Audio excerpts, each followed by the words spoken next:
crustacean train keeps rolling down the track and over the Chattahoochee River.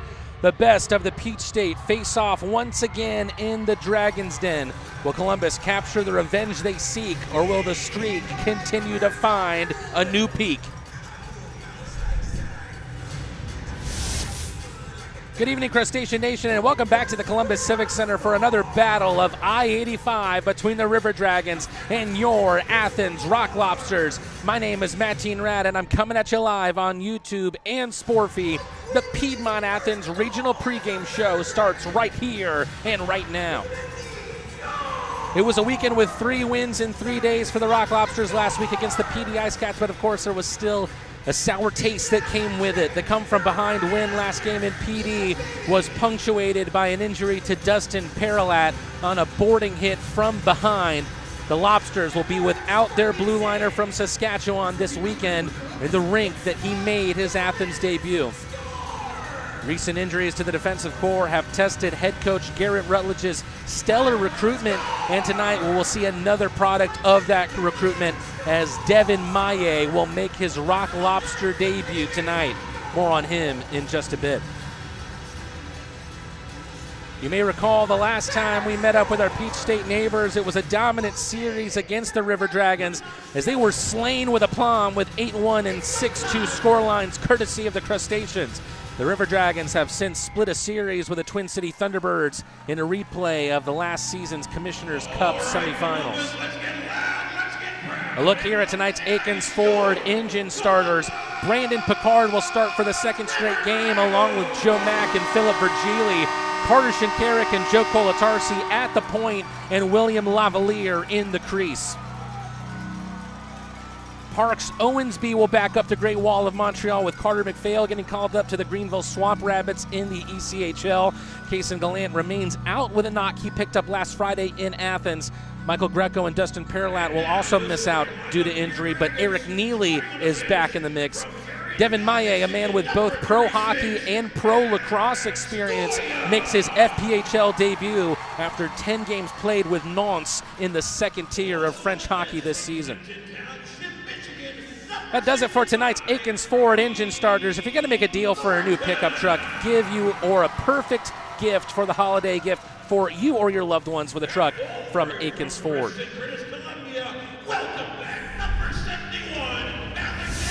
In the tail of the tape, the Rock Lobster power play is on a massive uptick after a good weekend against Pee Dee, but they'll go against a Columbus team that is no doubt hungry to get back at them on their home ice after what happened 2 weeks ago.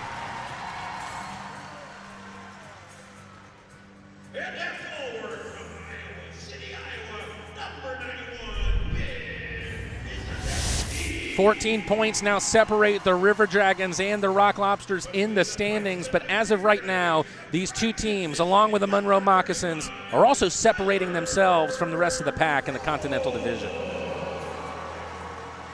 That does it for tonight's Piedmont Athens Regional Pregame Show. Piedmont, real change lives here.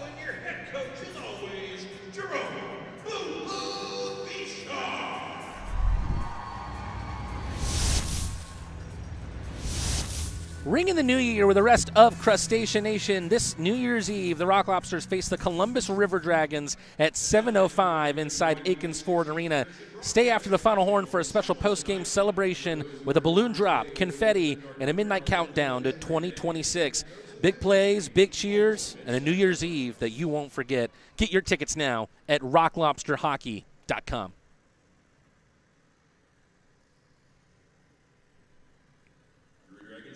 Faith and Family Night tonight here in the Columbus Civic Center. Let's send it down to the ice for the national anthem.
Healthy crowd here in Columbus as the Rock Lobsters will try to extend their winning streak to 8 games tonight. Both teams will have their third goalies backing up their starters tonight. Parks Owensby on the bench for the first competitive game for the Rock Lobsters. And also a new signing for the Columbus River Dragons, Cody Ross, an emergency backup, a local out of Fortson, Georgia.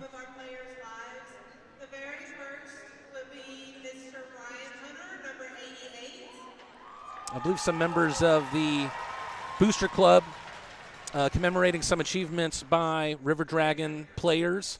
Ryan Hunter with now 150 professional points in his career.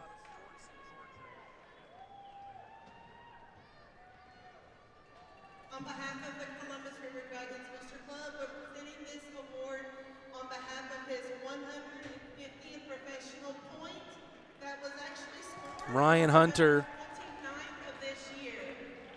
Was the biggest factor for the River Dragons the last time these two teams met. Had a couple of power play goals and was the scorer of the Teddy Bear goal on December 6th. Had both tallies in the 6-2 loss that night, but the Rock Lobsters were dominant in that third period, just like they were over really 60 minutes the night before that. On behalf of the Columbus River Dragons Booster Club, we want to Josh Colten, the next to be commemorated here. He had his 300th FPHL game on December 13th against Twin City. He actually had a power play goal in that game to give the team a 2-1 lead. Unfortunately for the River Dragons, they ended up losing 4-2.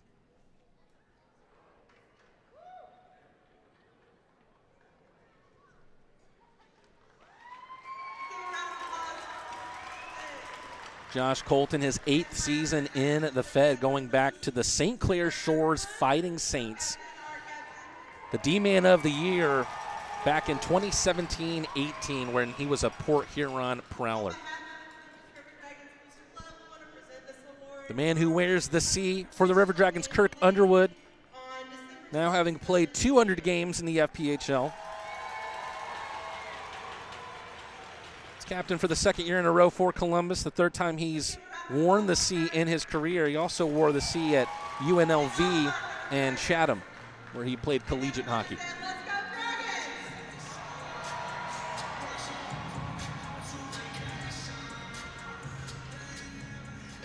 A quick word there between Carter Shinkaruk and Kirk Underwood.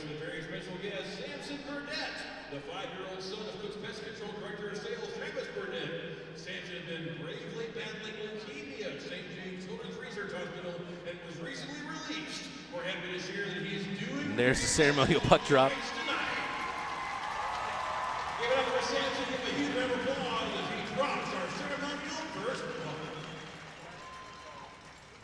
Pretty healthy crowd here for Faith and Family Night in Columbus.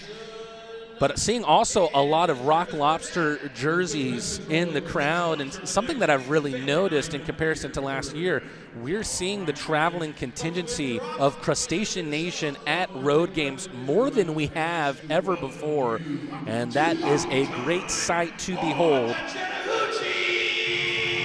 And as we see 3 River Dragons getting some gifts from the Booster Club for some accolades that they've earned. Also important to point out that tonight is Carter Shinkaruk's 400th professional game, and he has been hot lately. We've seen the signature Shink Slapper play a major part in the storyline of recent games. But tonight is a new night. Rock Lobsters looking to go on 8 straight wins against their in-state rival. Can they do it? Joe Mack, who's been a lead at the dot, wins another face-off circle to start us off on the night. Roy will cover up early as we're just 9 seconds through. Athens now with an offensive zone draw.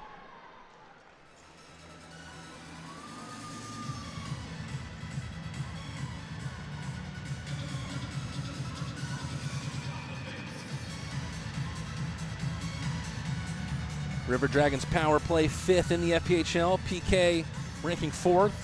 Rock Lobsters have the 4th power play. PK ranking 6th. So really fighting one another in the special team rankings. Brandon Picard sweeps it back around. Shinkaruk into the corner. Picard trying to make a play behind the goal line. Stoya, who's back in the lineup after missing the last game, with a defensive play. Here he is again. Spent the last 2 seasons with the Mississippi Seawolves, who have since rebranded. A little early opportunity. Pits and many, doesn't get it right, and it's into the safety netting for another stoppage.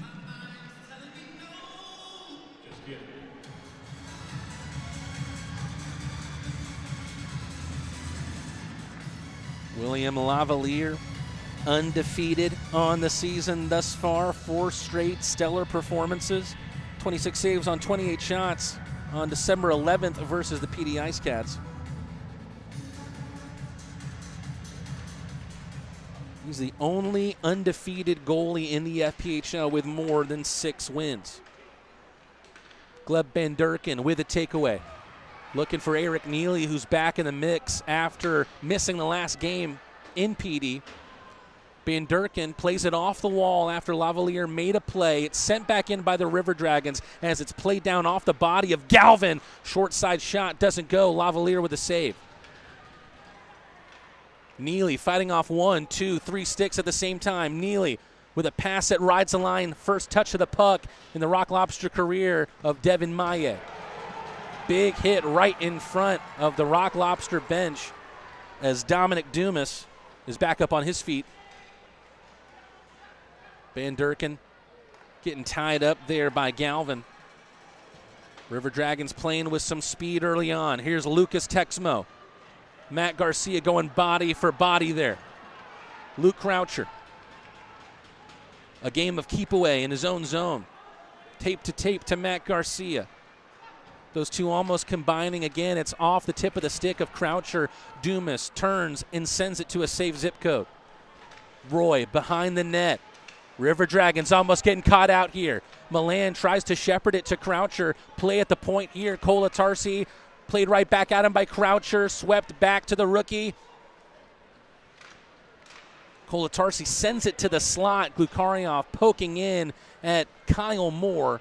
Rock Lobsters have it back at the point. Garrett Milan to the right from the slot. Little knuckleball from Carter Shinkaruk.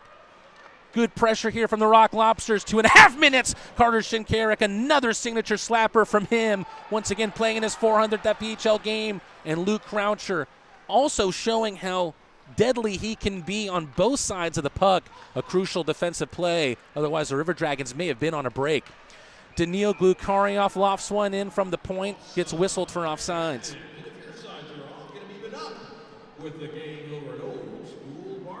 Rock Lobsters with 17 wins, 14 coming in regulation. Looking to make it to the half-century mark tonight in points. Currently 48 on the season. 17-17 to go in this first period. Jack Johansson, who will be our next Lobster Tales guest. We recorded that just yesterday. Philip Virgili. Is he going to get whistled for the trip here?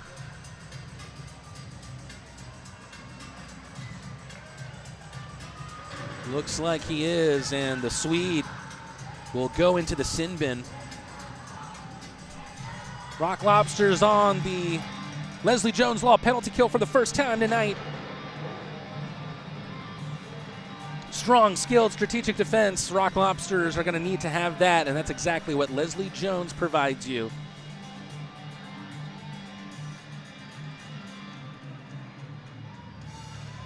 Joe Mack. Face-offs are always important, whether you're in your own zone, the neutral ice, or the offensive zone. Brandon Picard sends it down 200 feet. Rock Lobsters trying to protect the Great Wall of Montreal.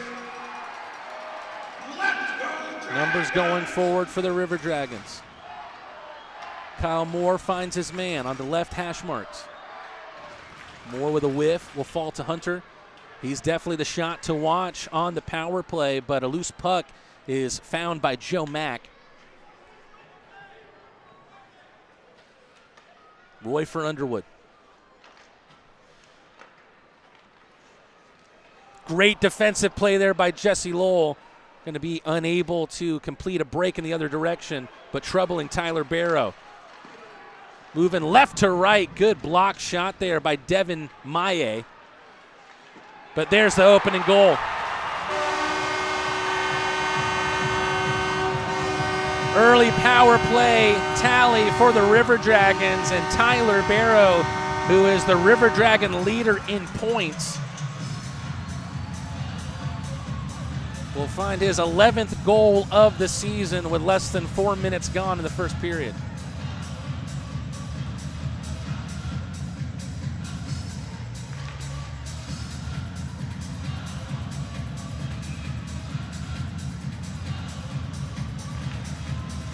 Fans are dancing in the den.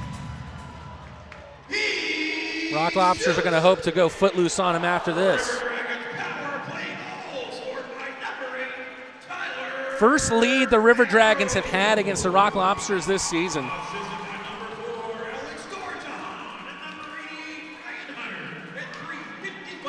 Falls to Dumas. Milan going back into a safe area.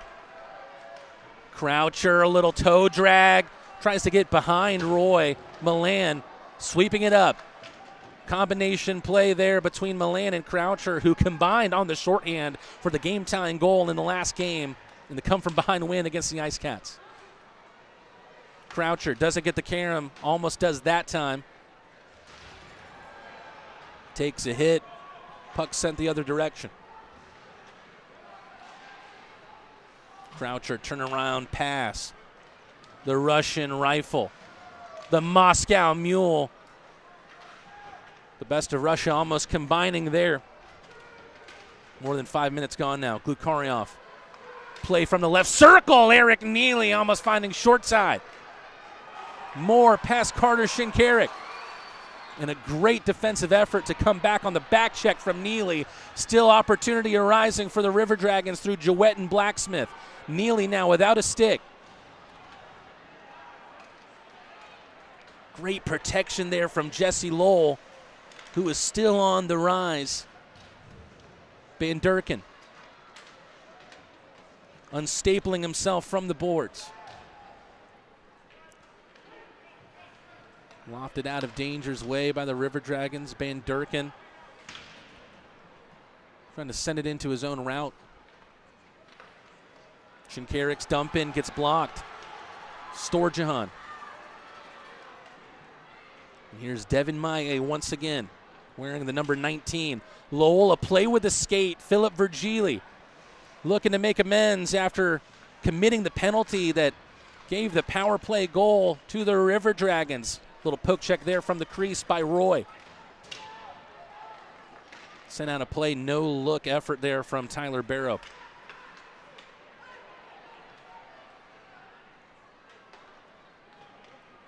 Off the end boards, Lavalier makes it slide to Shinkaruk.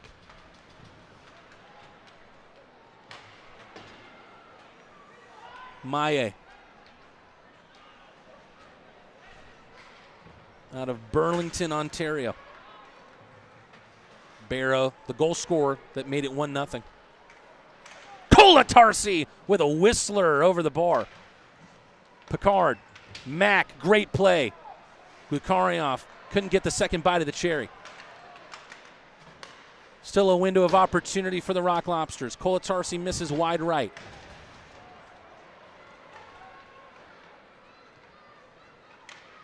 Barrow fakes the slap clearance, finds Kevin Sabad, the Hungarian, on the near side.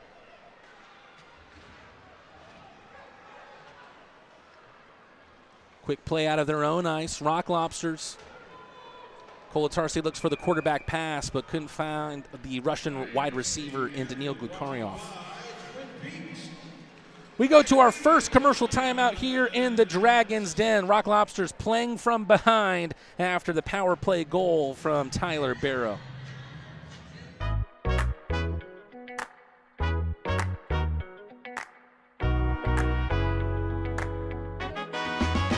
As a hockey player, my health is everything to me.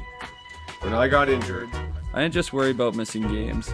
I worried about my future in the sport I love. From the moment I met you and your team at Pregame Athens Regional, you gave me confidence. Your expertise, your care, your support, it all reassured me from the very start. Because of you, I've been able to recover, rebuild, and get back to playing the sport I love. Can't thank you enough for what you've done for me and my future. Your help means the world to me, and I'll always be grateful for your part in keeping my dream alive. Thanks to Dr. Graff and Pregame Athens Regional, I get to keep playing the game I love.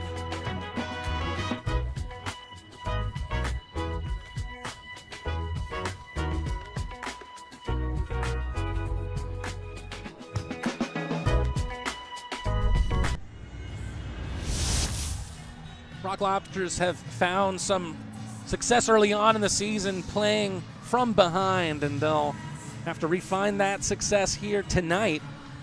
Down 1-0 in the first period, a early power play goal from Tyler Barrow. Going to face off at center ice. 12:29 to go in this first period. Milan wins it at the teal C logo. Croucher, little zip over to Milan. Lavalier leaves it for his captain. Croucher over the point. Another fast pass to Milan. Everything that these two do is fast. Glukharyov has Croucher to the left of him. Can't shepherd it over to his line mate. Maye sends a line drive right to center ice, but the River Dragons with a break. River Dragons with a goal.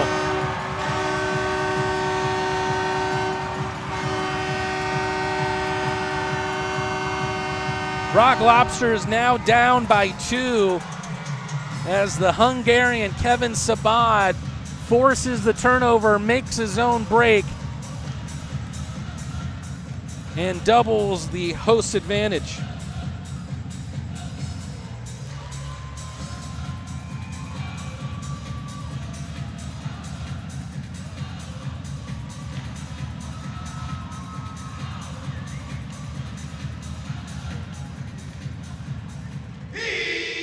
Rock Lobsters trying to find their footing. Neely with a neat little toe drag over the red line.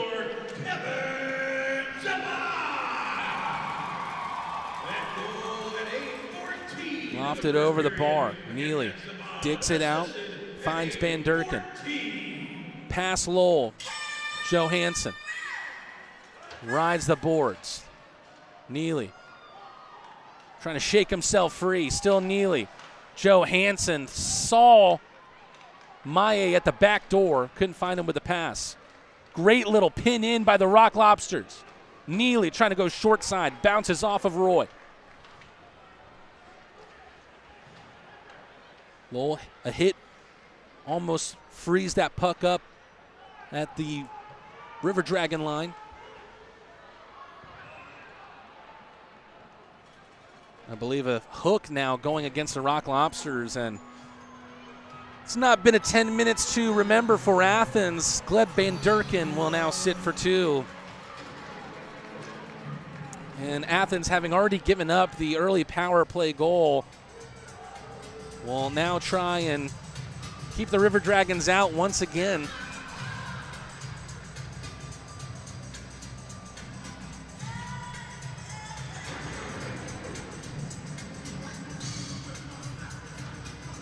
We've seen some dominant performances through all 60 minutes for the Rock Lobsters this season, and Kolatarsi ties up Kyle Moore, and it looks like we're going to have some significant 5-on-3 time.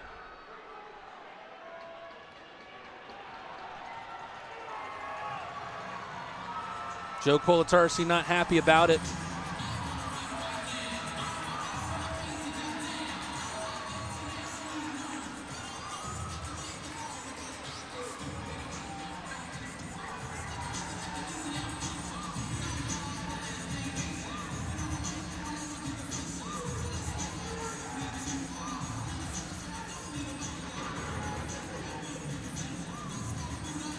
Athens 5-on-3 has been really, really good this season. But this is a long time to play down 2 skaters. We're going to need to watch that man with a double 8. Store touch over to Shinkaruk, who sends it down. A trio of Mac, Virgili, and Shinkaruk trying to stay compact as this triangle. Shinkaruk down to a knee. That one somehow stays out. River Dragons were all alone out in front as Lavalier was down to the split. Another out in front goal. Storjahan makes it 3.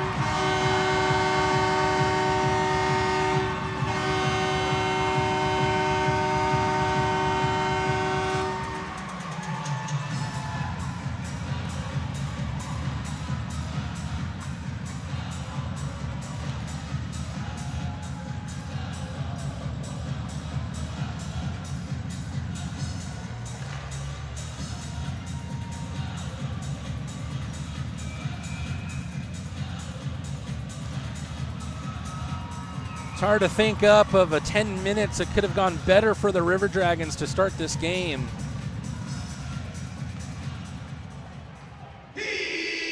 Rock Lobsters still haven't found their footing, and the penalties, a self-inflicted wound, have definitely not helped them in that scenario.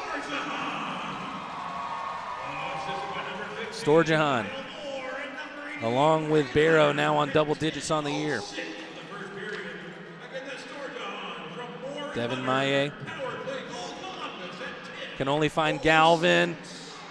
Good passing, almost finds Sabat, who already has one in this game as well.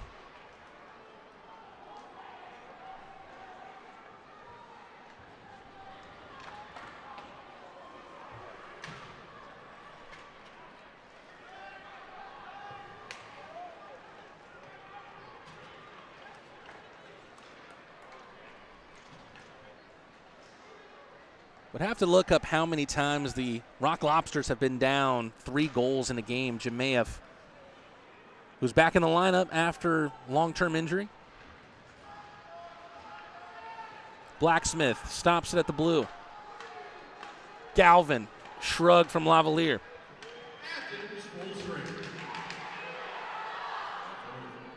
Rock Lobsters once again having 5 skaters.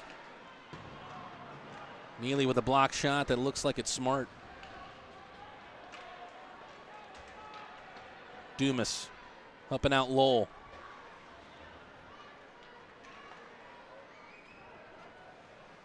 Dumas having to play in around the referee there.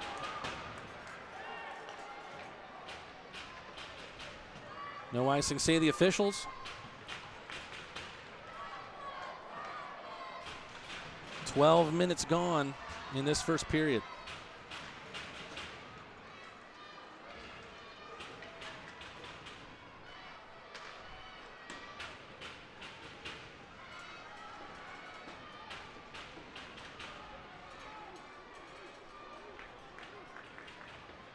Waiting for a puck to emerge.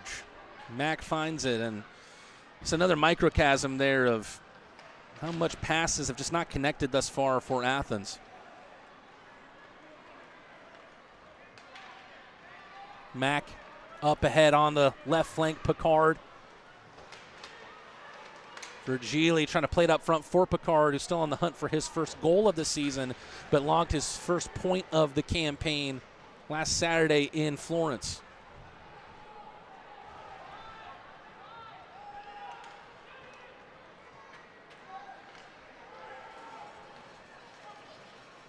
Speed from Barrow, who tries to sell a penalty there, and actually it was Lucas Texmo. Milan, burst of speed over the blue, onto the backhand, poked away from him. Good play there by Texmo.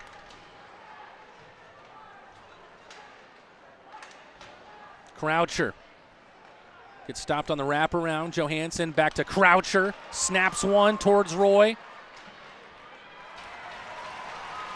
River Dragons all the way down and right at Lavalier. Right now, everything is going the way of Columbus. Sometimes when you don't get the bounce of the puck, you got to create your own luck. Can Croucher create something here? It's a beautiful stick handling play. But defensively, the River Dragons are getting the end of their stick on everything. Croucher gets under it, finds Milan behind the net. Milan trying the clever shorthand shove. Oh, Daniil Glukharyov drops the gloves there on Kyle Moore and then takes him down.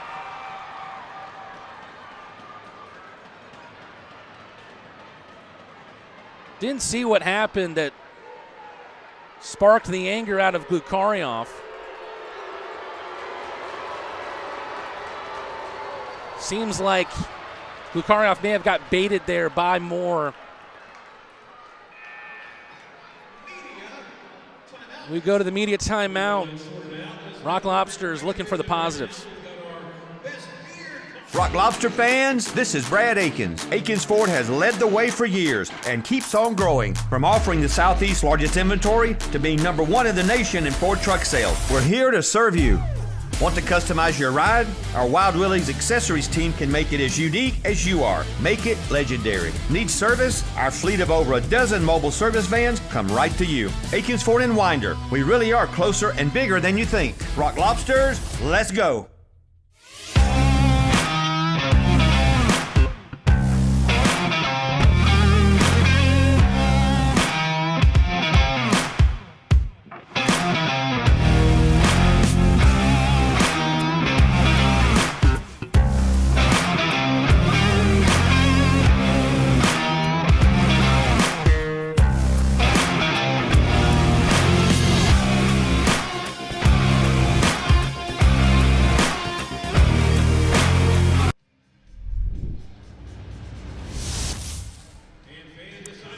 Shinkaruk in talks with an official. Just saw Daniil Glukharyov go back to the locker room early.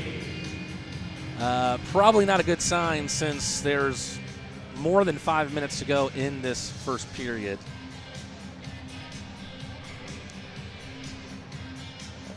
You understand the frustration, but if that's what the frustration leads to, it's not going to get you very far where you want to go with the team already being down 3-0.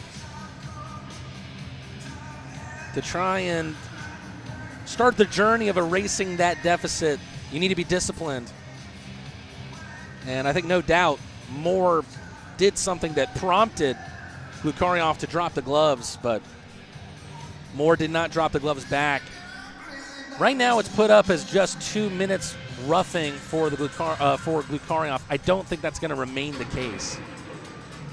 4 skaters out on the ice for the Rock Lobsters, and indeed it'll be a 5-minute penalty and thus a 5-minute power play for the River Dragons.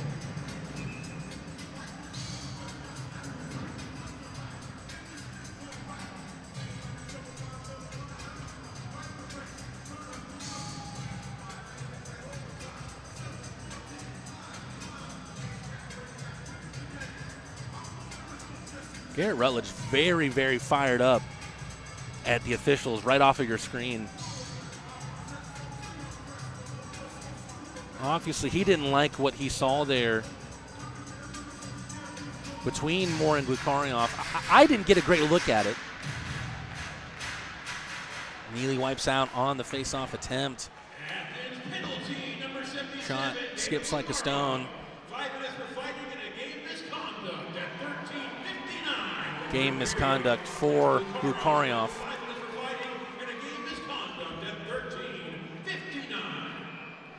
And Glukharyov coming off of a 2-goal performance. Athens already down.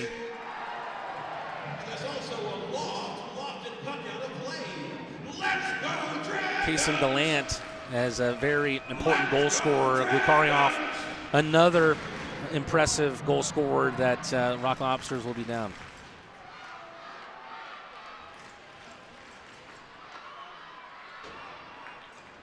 And the speed and precision of the passing thus far from the River Dragons has been notable.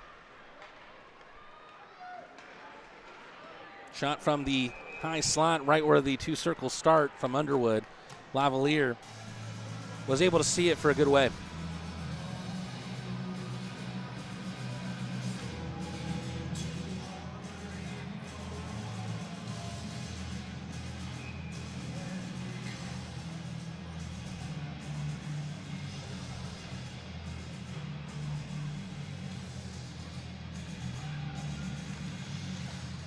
Garrett Milan scraps for the face-off win, gets it.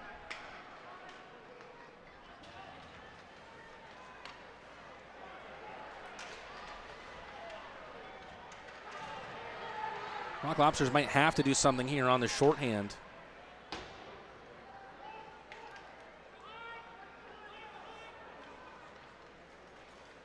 And it was a beautiful shorthanded goal from Garrett Milan right there against the Pee Dee Ice Cats to tie the game at 3-3. And a great defensive play there from Croucher to win it at his own point, take it over the River Dragons' point, and he misses the left post. Might have another chance here. It's pushed from behind, falls to a knee. Barrow to Hunter.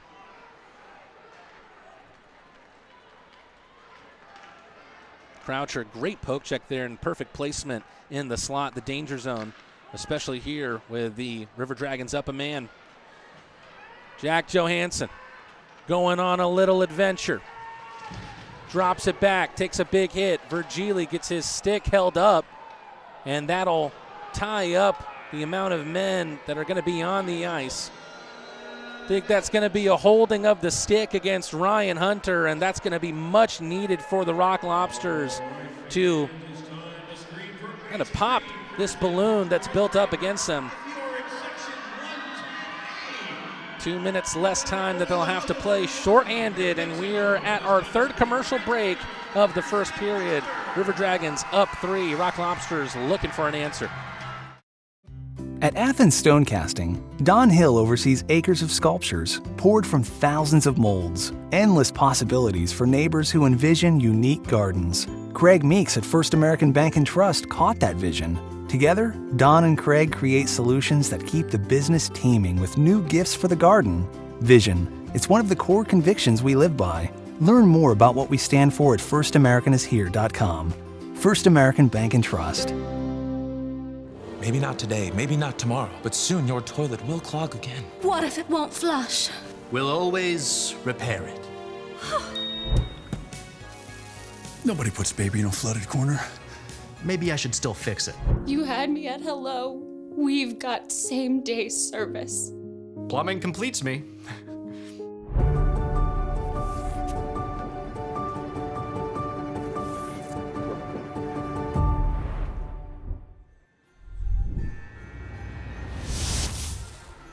Was actually Ryan Galvin. So wrong Ryan that committed that penalty. First penalty against the River Dragons in this game.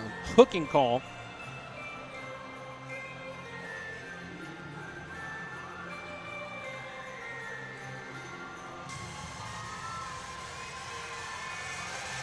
Well, Jesus, now I know who you are on Reddit, so thanks for that.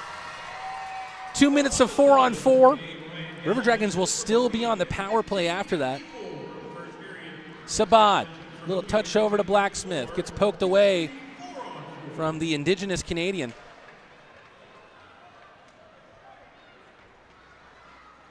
Sabad, clever little play.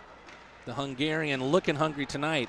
Already a goal to his name. Sabad again, glove save from Lavalier.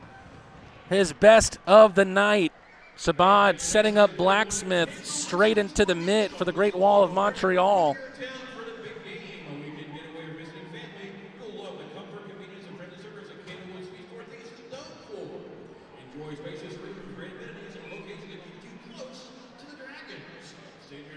Lavalier, of course, 3 goals allowed already in the first period, but hard to blame that with some of the discipline that we've seen in this game.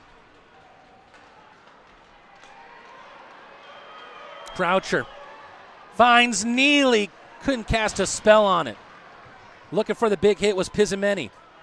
He'll take it away.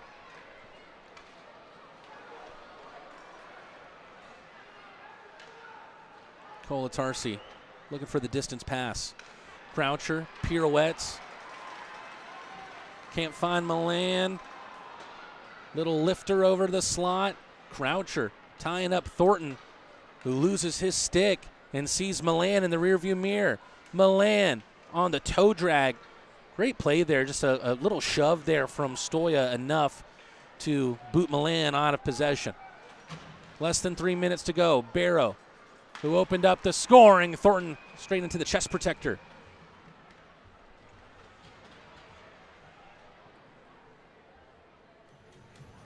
Brody Thornton spent most of his time last year with the Baton Rouge Zydeco. He ended up coming to Columbus in the trade that sent Sammy Bernard to the Zydeco.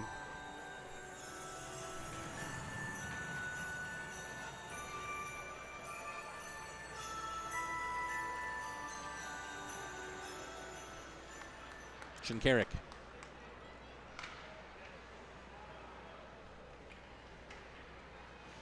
Shinksy shimmies. Van Durken back to his captain.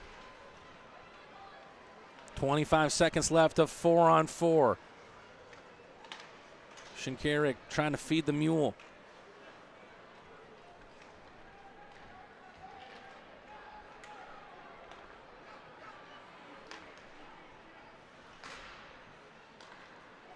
Shinkaruk once again.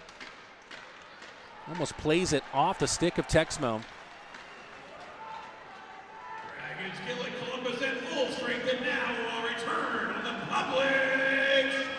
Van Durken looking for the short side snipe from distance. Rock Lobsters back shorthanded. The River Dragons back on the power play. Kyle Moore, who prompted this long 5-minute penalty for Glukharyov.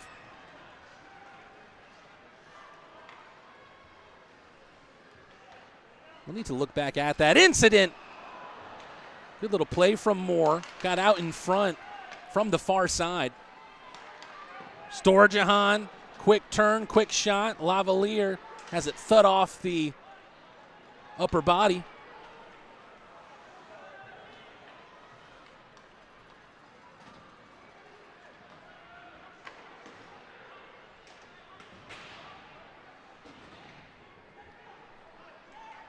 Five seconds left on the penalty that was against Glukharyov. Last minute of play in the first period, and Athens full strength.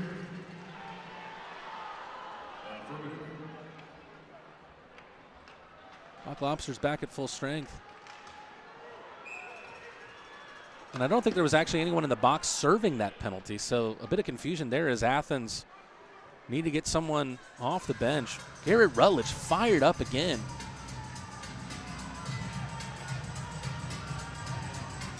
Rutledge down to the front row.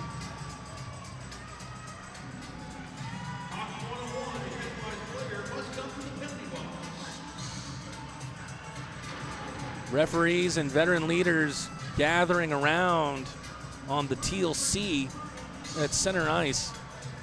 Rock Lobsters, a lot of penalty time in this first period. And the River Dragons up 3-0. Shots on goal 12-4 in favor of the hosts.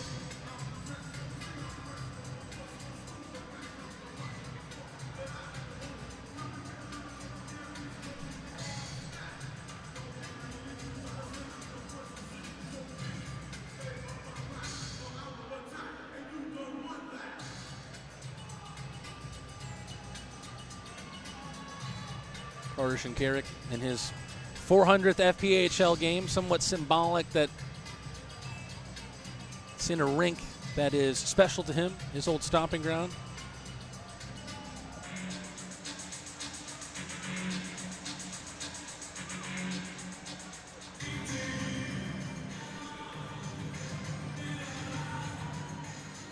See if I could take an early look at the statistics. 21 penalty minutes for the Rock Lobsters in comparison to the River Dragons 2.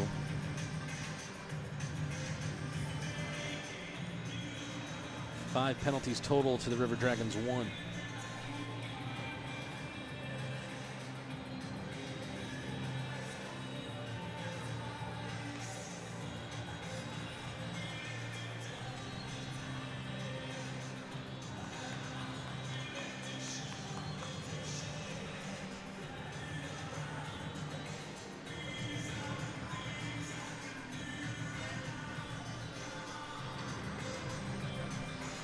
referees getting together here.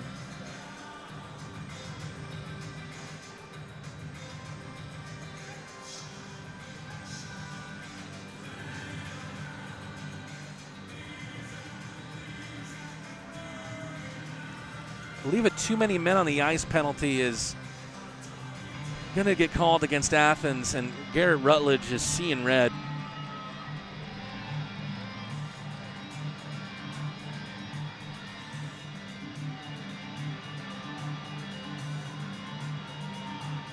I'm not sure what happened because there was no one out of the box to come out for the Rock Lobsters when the 5 minutes that was adjudicated to Glukharyov ended. I saw a significant amount of time where there was just 4 skaters out on the ice for the Rock Lobsters. There was no one, I believe, to come out of the penalty box, no one in the penalty box to come out. And then now the Rock Lobsters getting called for too many men on the ice. Might have to go back and look at that one, too. Got to do my homework during the first intermission. Croucher. He's in all alone here using that speed. Croucher on the forehand. Good save by Roy, but he gets hooked. And once again, we'll see some 4-on-4.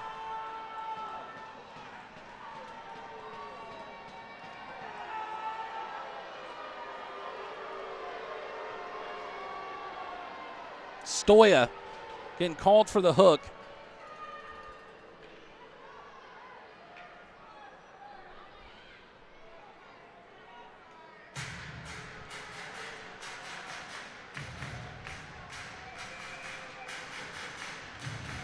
Real start-stop affair in the first 20 minutes here in Columbus. Rock Lobsters just need to ride the wave right now, get into the second period.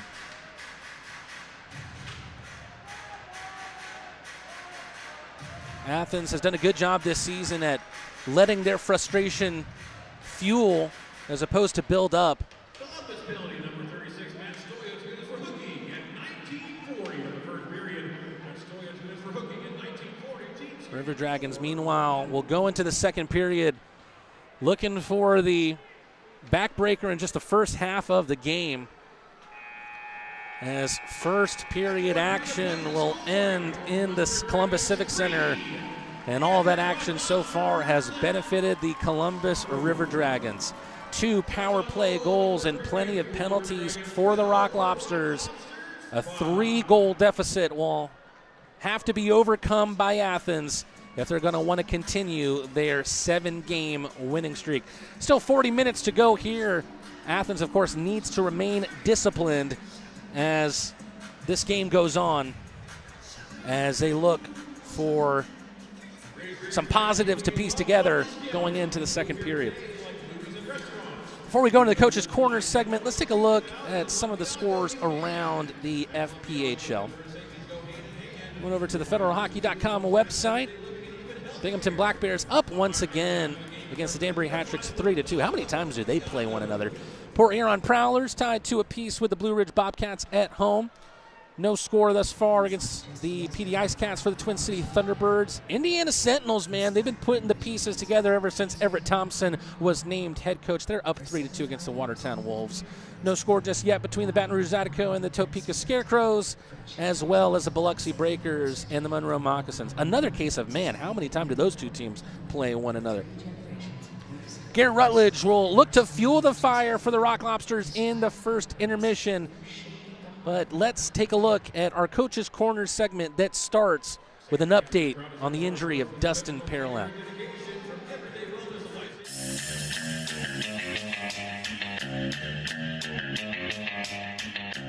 How's it going, Crustacean Nation? Welcome back to Coach's Corner on the Athens Rock Lobster Network, your inside look at everything happening on and off the ice.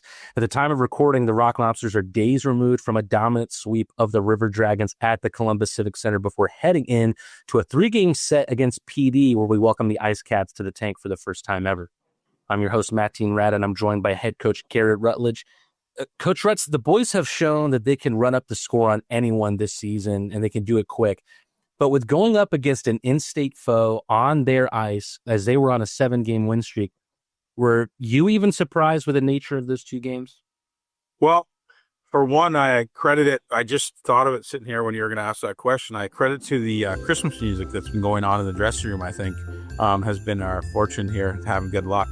No, I just feel like this is the value of sometimes when you see our schedule come out on what it is to play good teams. So we played the Binghamtons, the Monroes, the Pee Dees, the Carolinas. We've played real good hockey teams. So we never have to play teams that are way, way below us or struggling for the season stuff. So this has been the value of us playing Monroe and playing the Binghamton's team. So you finally see our hockey team come together, and actually, like, Friday night was fun to be part of and fun as a coach, because you finally get to see our group stuff we've been working on in practice off the rush, and see our speed actually come to life. And obviously our defensive zone and our goaltending has been outstanding. So I can't complain as a coach, and I was pleasantly surprised, and I'm proud of the boys the way they played in the weekend for sure in a hostile environment. I don't have this question written down, but has the strength of schedule, I mean, obviously it hasn't been a double-edged sword yet with where we are in the standings, but I guess kind of more simply, would you like to play the teams that aren't the Monroes, aren't the Binghamtons, without mentioning their names? No, I've always said this from day one in any league I've coached in prior to this, even teams I've coached in this league. I always feel like it's going to make us better down the road. We're going to be beneficial for it when we play those tight games, and you play those games where players match up pretty evenly. So you start to see that once our group starts playing, and just somebody that doesn't come a little bit sleepy and stuff, you see how our speed takes off and how we're going to play the game of hockey. So it was fun to be part of it. It was fun to see every line contribute, every defenseman, every single guy had a hand in that game. So it was good, but we knew Saturday night that the River Dragons were going to come back guns a-blazing, obviously, and they had their teddy bear toss. So they're obviously not happy with their performance. So the message was real simple. It was a different night, same us, kind of like we just need to come up with the same effort, stay detailed, stay fast, stay to our game plan, and skate them right in the ice, and then put pucks to the net, and hopefully it works out for us. You kind of brought up that it was all hands on deck on Friday. If fans were unable to watch the 8-1 win to see just how much of a group effort it was, the stats highlight that, because all but one Athens skater registered a point on the night. It came off seeing a new set of lines and some new pairs as well with the addition of Dustin Paralat. Do you think the numbers show just how much the chemistry is flowing with the changes you've made, or is that maybe just an oversimplification of what happened in that game? Well, I just bounced that off Brandon Lee in the office, and he tends to give me his lines. So whatever he goes with, that's what I tend to go with. No, I'm just kidding. No, I was looking at the lines and stuff, and maybe we need a little bit of shakeup every once in a while. That way, if a guy goes down or something happens, it's kind of the next guy up mentality. Really, it just looking at our lineup, it was basically, it bounces it off a lot more. Like, I don't know, like you start moving Neely around, you start moving like the Ben Durkin around a bit and Croucher up. Like, you just start as a coach tinkering with a little bit of lines and see if it works. And again, it's nothing to coaching really. It's just our players being open and willingness to play with anybody. And you see, sometimes you get a little shot in the arm when you get a new guy in your line. So thankfully it worked for us. It makes me, I guess, look like I know what I'm doing, basically. So in a roundabout way. So, but credit to Brandon Lee and his suggestions, really. Well, I mentioned Dustin Paralat there. He was able to log his first point in Athens colors in just the first period of play. I know he didn't have a ton of practice with the team before making his debut, but how do you think he did those past two games? I thought he was great. Like I said, he's been off the ice for a little bit. He's been skating a little bit here and there, but nothing to the level that he needs to. So he was a little bit behind. A couple times you can see him taking 15, 20-second shifts, but there's only one way to get back into it, and I think that's kind of full throttle. The mentality to him was basically like, I'm not going to sit there and draw a bunch of X and O's up to him and show him a bunch of like how we're going to play in the defensive zone and what we're going to do and overwhelm him. It's just, you just look at him and say, go play, do your thing, go do cool stuff. Just go do what you do, man. Just go play. Don't worry about it. You know the game of hockey. I don't think when you bring a guy in of his caliber, and obviously he's played around in the leagues quite a bit, you just let him play. Let him do their thing. Let him be creative. Let him get back to enjoying the game and have fun. And obviously you can see it turned out pretty well for us. Again, when you're overthinking things, maybe you might hold on the puck a little bit longer and make a bad play or a bad read. And if you're just out there playing, doing your thing, you just kind of let the chips fall where they go here. You and me talked last week about the team stepping up their net front presence against Monroe. And in the first period of both games in Columbus, we saw that pay off in dividends, juicy rebounds that resulted in second chance goals. The message last week was it felt to screen goalies, look for the deflection more. Was the message this past weekend to look for those second bounces more? Yeah, it was just the same mentality. Like, land at the net, make sure we stop in our spots in the offensive defensive zone. It keeps you in good spots. It keeps you around the net. That's where goals are scored. Again, goalies are going to make the first stop most of the time. And then we just need to be there to compete for rebounds, of course. So guys are going to collapse on you, and then we're going to have our kickouts and shots and all that kind of stuff that goes into your ozone rotation and stuff. But as long as you're in there battling and you're creating havoc, somebody's going to be on you and the other person's going to be open. So lucky for us, our guys bought in and got us started. Like, prime example, I think Jesse threw a backhand at the net too. Guy made a save, and then we bat the rebound in. Same with Gleb. I think he got one off a rebound too. So you can get your offense started very easily. Like, it's not rocket science. Get it low, high, get it to the middle, get shots from the point, and get some traffic, and good things happen. It's amazing when you buy in and you hang around those areas. Eventually, pucks can land on your stick, and I felt like finally the puck started landing on our stick. Gleb got the scoring started, and Friday was highlighted by his hat trick, and that was after having not scored a goal for more than a month. He was still contributing a ton on that line with Glukharyov and Croucher, but we saw him with Lowell and Neely in Columbus. Do you think his 4 goals in 2 games show maybe just a different role for Gleb in that line as opposed to before with Crouchy and Danny? Yeah, I think just maybe a little bit of veteran presence on his line, to be honest with you. I think you got a guy, Jesse Lowell, on the left side. Kind of his mentality is anything, team first, kind of land wherever he can do a little bit, everything, make a play, go to the net for a tip. He can also rip a puck. He can take draws for you, takes the pressure off Gleb. And then you put a guy like Eric Neely on his line. That's the calming factor and kind of the dad of that line, and a young guy that's learning his path through pro hockey. Like, again, Gleb's been away from home. Like, you got to remember, he's from Russia, and he's got all those ups and downs and family and stuff, and you never know what's going on the outside of things. So again, you start squeezing the stick a little bit when you're supposed to be scoring. And it's also like, you got to remember, when you play in the South, we play good teams. Again, I'll reiterate, like, it's not easy to score in this hockey league. Like, you're playing the Monroes, they got good defensemen that's played in the SP and East Coast guys, and you got forwards taking draws against you that have 400 or 500 games played, Larry Akos, and you got the Fornaris, and you know what I mean? You got good players you're matched up against. So with that being said, Gleb's one of those kids that's streaky.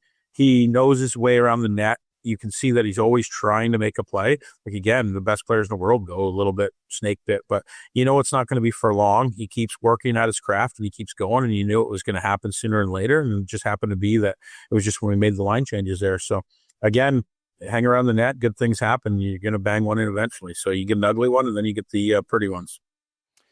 Part of putting Neely with Gleb meant having to break up a partnership of Neely and Milan that was prolific and fruitful to start the year.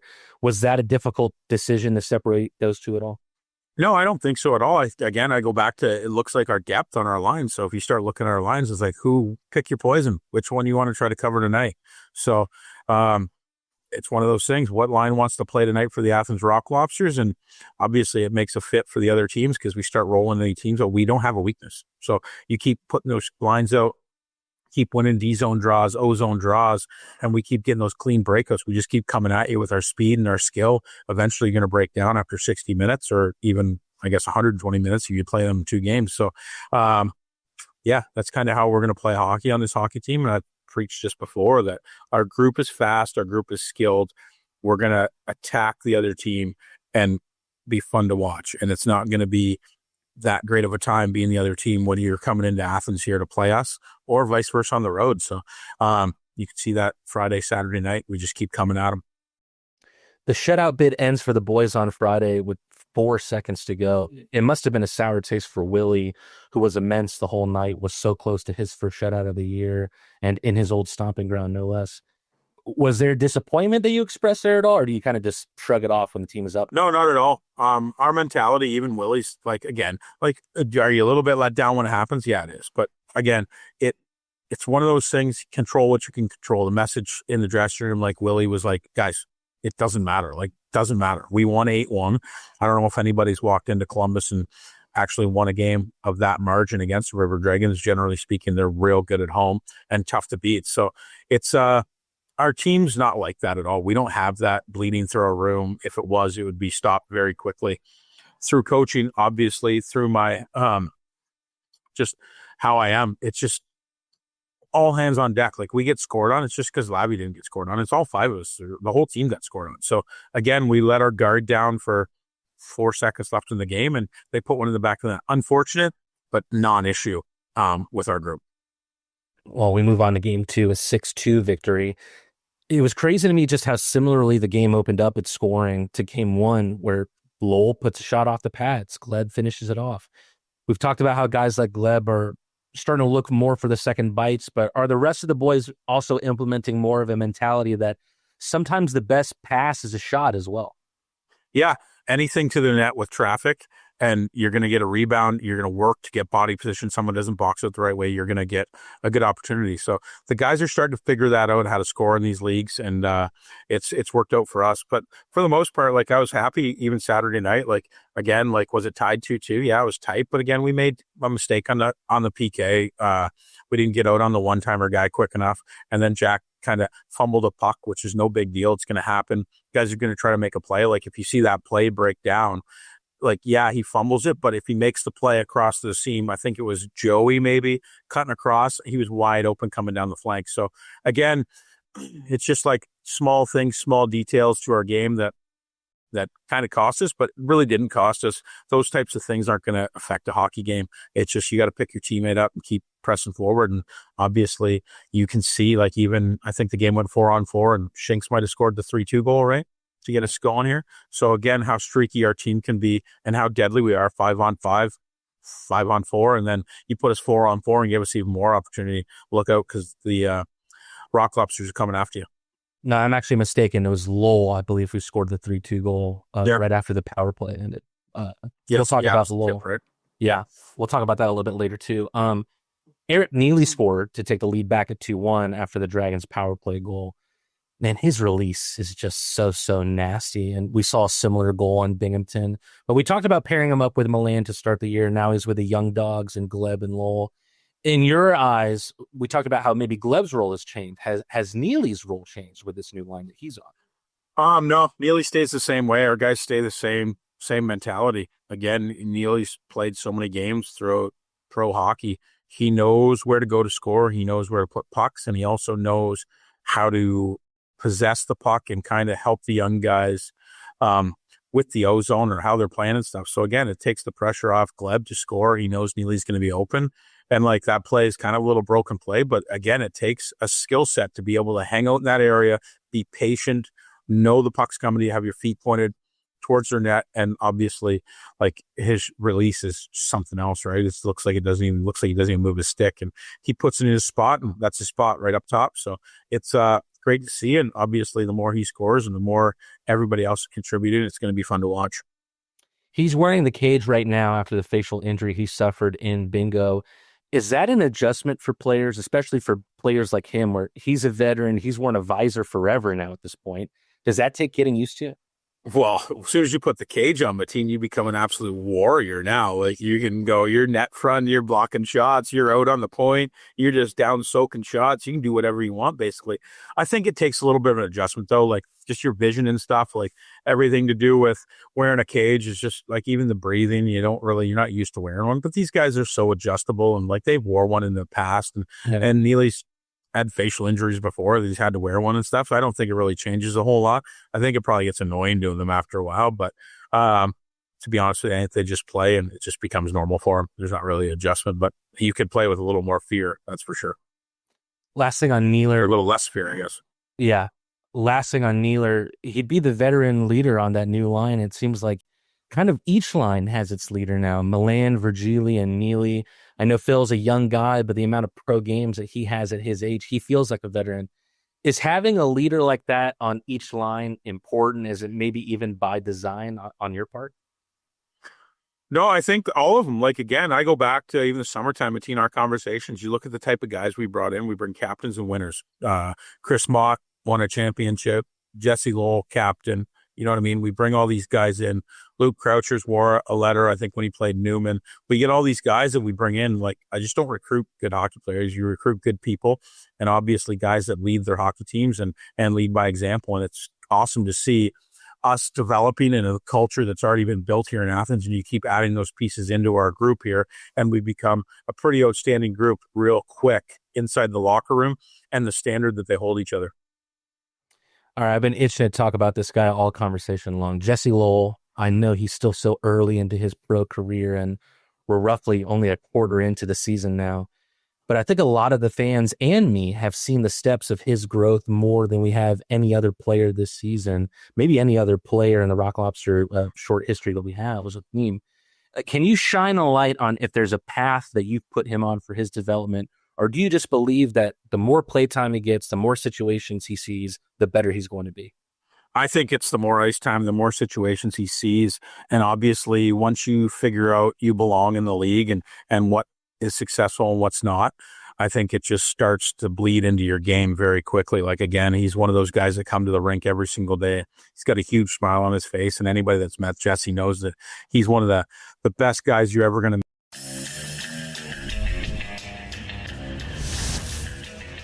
Ringing the new year with the rest of Crustacean Nation. This New Year's Eve, the Rock Lobsters face the Columbus River Dragons at 7:05 inside Aikens Ford Arena. Stay after the final horn for a special post-game celebration with a balloon drop, confetti, and a midnight countdown to 2026. Big plays, big cheers, and the New Year's Eve you won't forget. Get your tickets now at rocklobstershockey.com. Rock Lobsters down but not out. It was a tough 20 minutes, no doubt, that was filled with Athens penalties, and whether they were deserved or not, Garrett Rutledge will have to find some fire in his team for the rest of this game and try to shrug off the way that the first period went and try to stay out of the box. A question in the chat about the too many men. This is the way that I understand it, and it doesn't mean that that's the way that it went down. But what I believe happened, is that Glukharyov goes off for the 5-minute penalty, and when he's sent off the rink, the referees never let the Athens bench know that there is someone that needs to serve the 5 minutes of penalties for the Rock Lobsters in that scenario. So when the 5 minutes of penalties are up, there's no one to come out of the box. And then when the Rock Lobsters brought Croucher off the bench, immediately it was called for too many men on the ice, because ultimately the skater should be coming from the penalty box and not the bench. Mack tries to center it, falls for Virgili. Backhand shoveler back to Mack. It's an off puck hit against Virgili. Rock Lobsters are going to go up a man here for an interference. So the Rock Lobsters are essentially, in a way, penalized for never sending a player that was substituted for the 5 minutes of penalties that were assessed to Daniil Glukharyov. Ultimately, Rock Lobsters didn't have anyone to pull out of the penalty box, and so then got called for the too many men on the ice. I hope I explained that well enough. And again, that's not necessarily the way that it happened. That's just the way that I understand it. Rock Lobsters on a 4-on-3 power play here. Colten in and out of the glove of Lavalier. Shinkaruk will pick it up. Milan, Neely, Ben Durkin, and Shinkaruk. Milan. Backhand banker over to Neely, who's at the hash marks. Milan with a slapper. Hits a body out in front.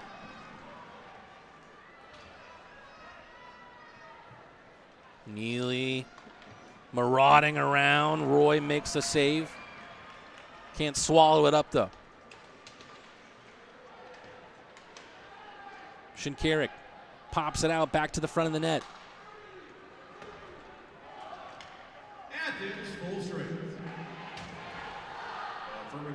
Rock Lobsters now with a 20 seconds of 5-on-3. Neely. Good job by Roy, because there was initially a lot of net to aim for Neely. Roy quick across the crease and makes the save.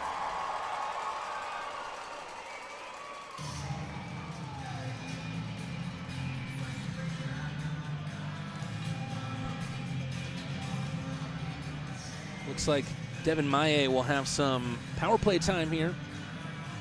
And just like Dustin Perlat, who was a good skater to have, Devin Maye, a left-handed shot to add to the power play mix.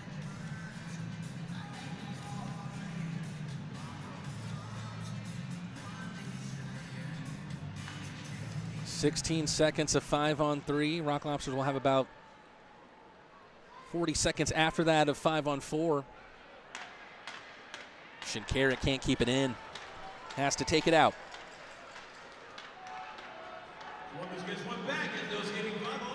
Milan. River Dragons get one back. Philip Virgili, a filthy feed from Milan from behind the net.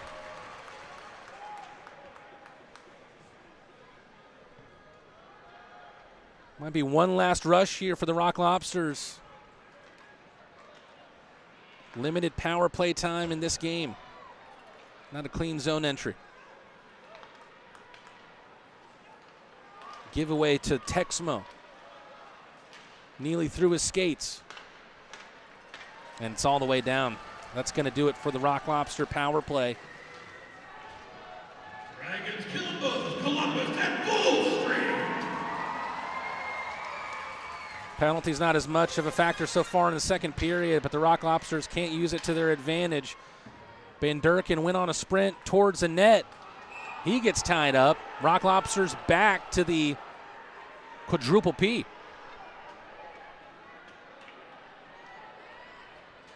I think that's going to be a hook against Stoya. His second penalty of the night.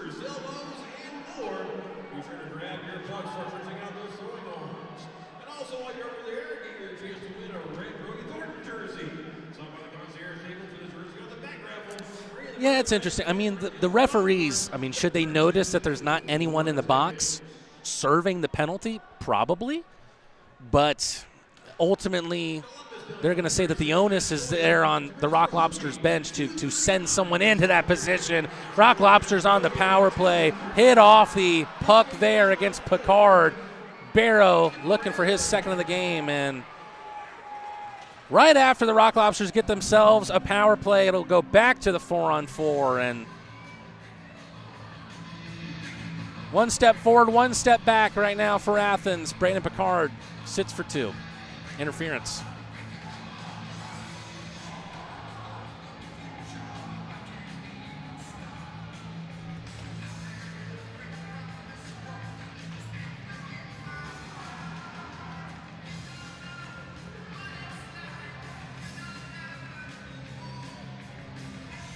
Rock Lobsters can just not stay out of the box right now.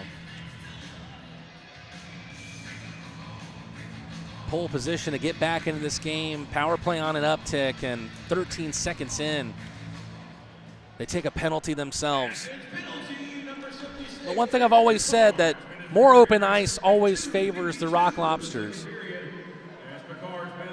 So no matter what the situation is, especially at this point, 3 goals down, whether it be power play, even strength, or shorthand, the Rock Lobsters need to find a way to get it done. Barrow trips on his shoelaces. Rock Lobsters will have another man going up here. We'll go to a 4-on-3 soon enough. Rock Lobsters get the extra skater. There's 2 penalties on this play now. What is going on?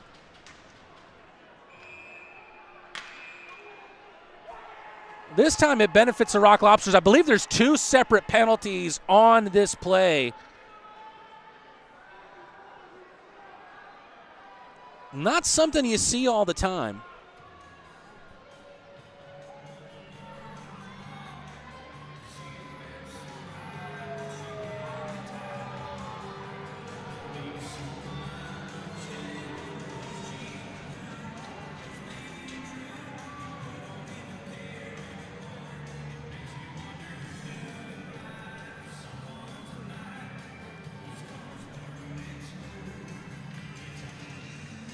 It's got to be at some point, and look, at some point you've got to let them play. And, you know, don't get me wrong, the penalties have not been even in the number, so it needs to come at a point The Rock Lobsters will be the beneficiary this time around. But with that being said, so many penalties at the start of this game. You would like to just see at some point some more free-flowing hockey.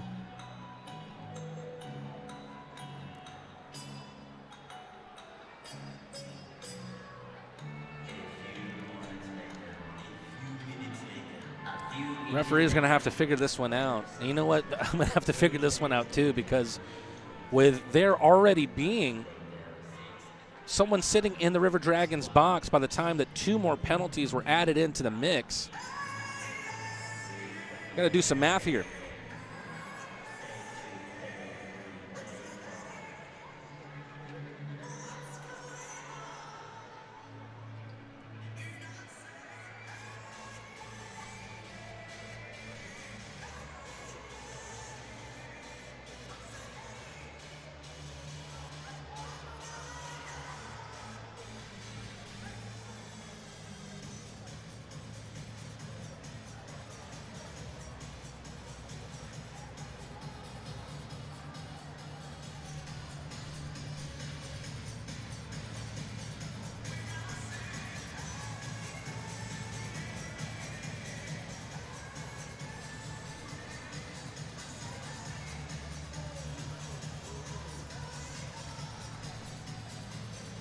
It's a very apt song right now.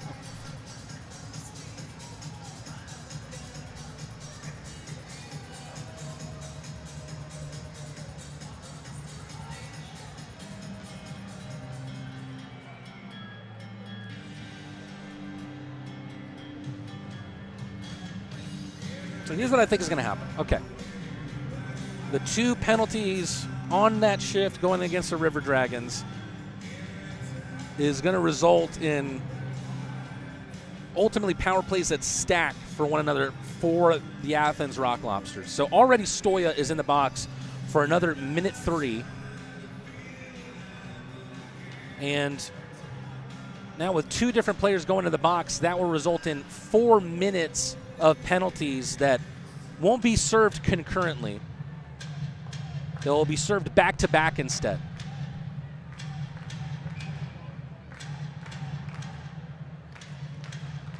So we'll have a minute 4 about of power play time for the Rock Lobsters. About 12 seconds after that, a 4-on-4. And then after that, the Rock Lobsters will have about 2.5 minutes of power play after that. You'll see. Shinkaruk in the high slot, looking for the back of the net. Puck loose in the crease. Everybody trying to get it into the back of the net. And Roy is down on his back, covering it up.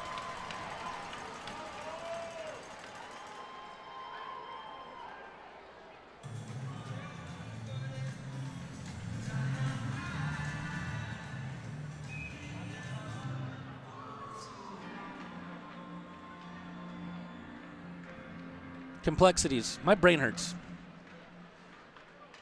Neely to the point. Shinkaruk. Rock Lobsters granted some power play time here. They got to do something with it. Neely tiptoeing away from the left circle to the slot. Milan, short side, gets blocked by the body of Wynn. Goes all the way off the body of Wynn and into the neutral zone. Shinkaruk gathering speed, get the train rolling down the track. Backhand banker off the end boards. Rock Lobsters 4-on-3. Croucher can't get it over to Shinkaruk on the back end. Milan fakes a slapper. Draws it back for Shinkaruk. Shinkaruk marauding around into the right circle. Traverses over. Milan to the left side. Neely catching. Roy up high. Milan with a second bite of the cherry. Goes bar down. That's exactly what the doctor ordered.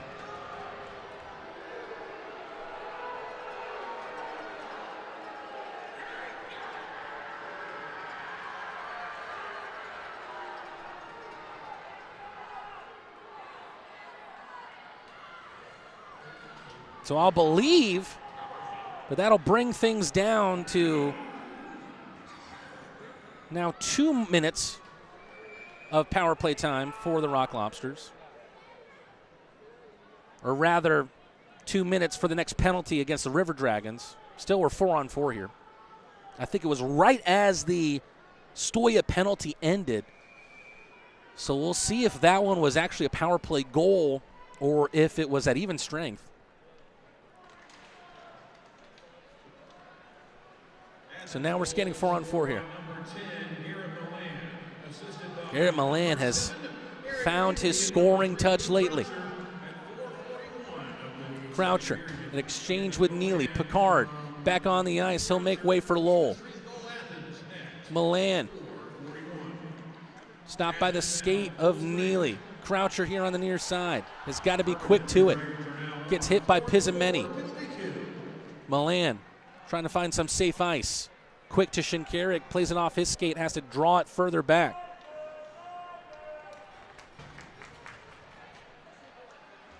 Lowell.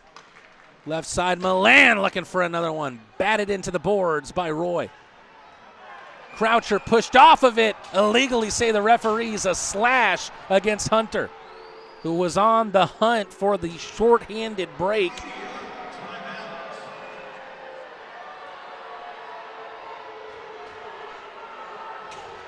Garrett Rutledge wanting to get his dangerous skaters some respite here.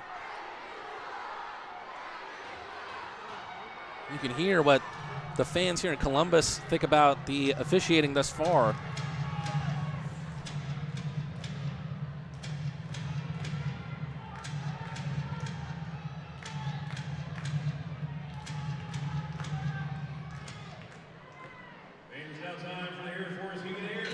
Garrett Rutledge calls the timeout to give some rest to valuable members of this team to make sure that they have all their firepower for the power play. Rock Lobster is going to have a minute 11 of 5-on-3. They've already scratched one back. Can they continue to claw their way into this game?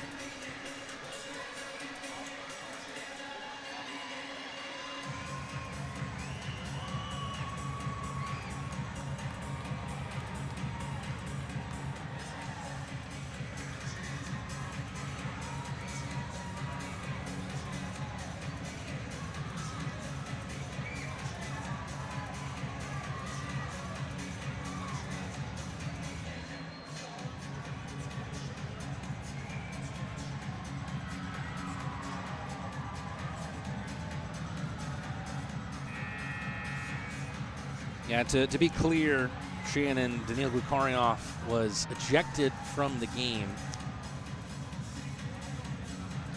No doubt a valuable score coming off a 2-goal night last Saturday in Florence.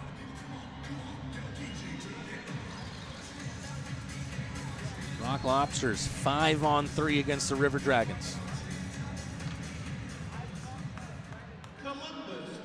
Like the Jeffersons, they're moving on up here. Milan at the goal line. Like a springed coil, finds Croucher. To the far side, Neely on the near. Croucher, stop with the skate. Neely in the danger zone. Valuable block shot for Columbus, courtesy of Brody Thornton. About a bit of pure Michigan in the chat. Carter McPhail, thanks for joining us.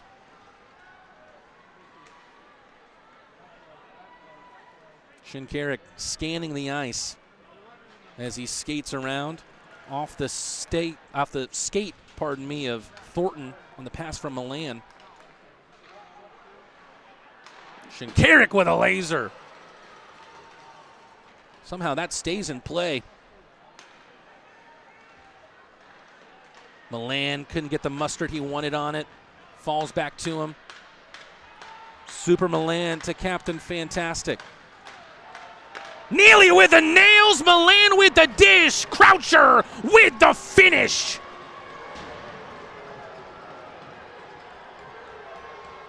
And again, is right after one penalty ends. So will the Rock Lobsters still be on the power play or no?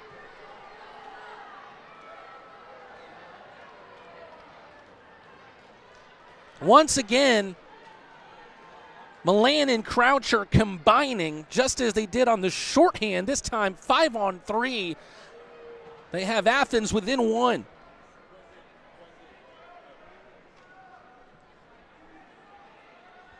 They're going to need to check just how bang-bang this was with when the penalty ended.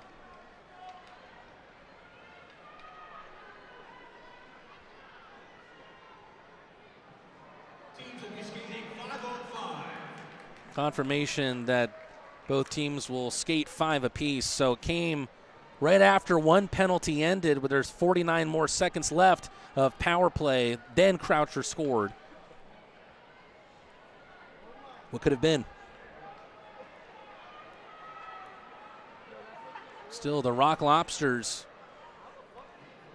now down just 1 goal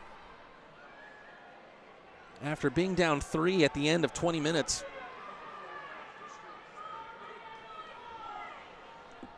Nothing officiating-wise in this game has come easy at all. And it seems like this won't either. Standing up here in the press box at the Dragon's Den to see if I can get a better handle of what's going on. Scored 5-on-4, therefore we should be skating 5-on-5. Thank you.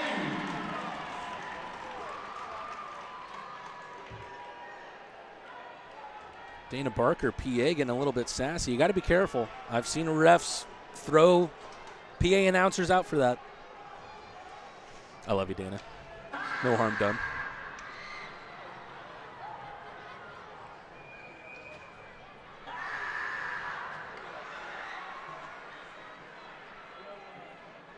How much more 5-on-5 hockey will we see in this game? There hasn't been a ton of it thus far. Athens power play goals for number 10, Garrett Milan, assisted by number 3, Luke Croucher, at 6:42 of the second period. Joe Mack looking for another swallowed up by Roy.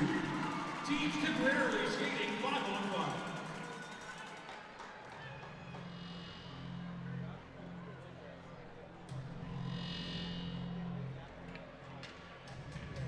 Rock Lobsters with 1 even strength goal, power play goal as well. Right now it's being credited to Garrett Milan. Don't feel like that's right. From Luke Croucher giving the assist. It should be, I believe, Croucher from Milan and Neely. Barrow. Virgili taking it away from him.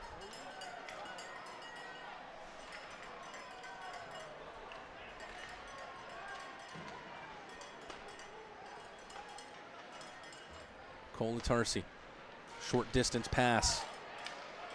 Mack loses a handle. Storjahan keeping it in the River Dragon zone. Virgili takes it away. Trying to find the skating of Maya. Virgili gloves it down. Mack behind the net. Maya. Puck still loose. Went off the pipe there. Maya looks for the hit. Rock Lobsters skin at the back. Win. D-man getting up in the zone. Jemayev back from his injury.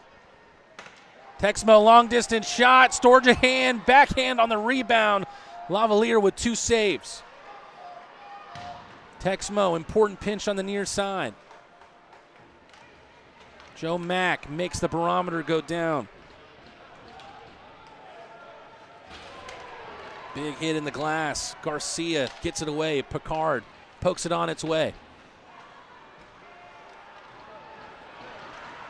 There's goal number 4 for the River Dragons. The run of unanswered goals ends for the Rock Lobsters.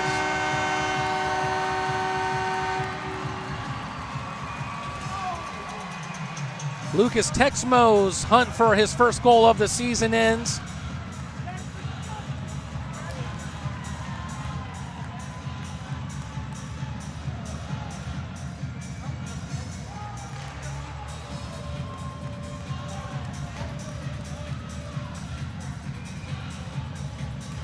Rock Lobsters still in a better position than they were when the second period started.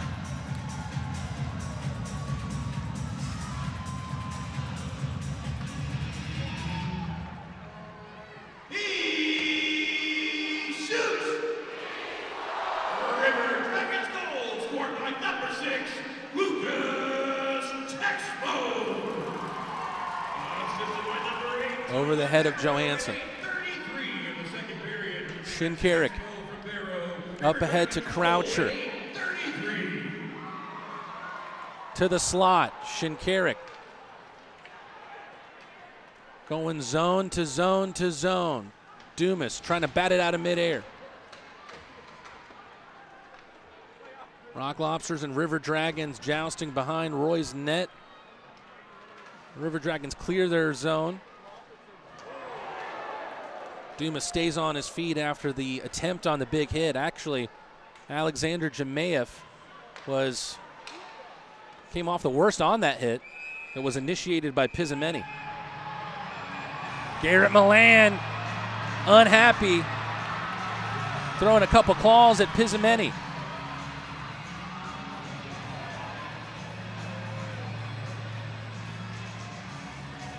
Pizameni nipping in there at Lavalier after the puck was frozen.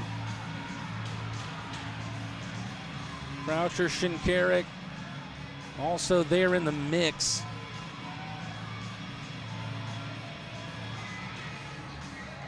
Stoya sent away from the scrum, and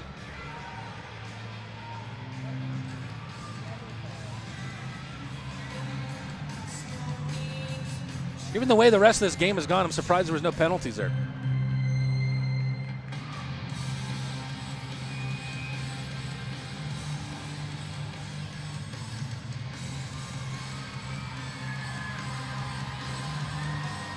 Rock Lobsters continue to push. We're down by 3, we're down by 2, down by 1, and down by 2 again. Big hit from Lowell on Wynn.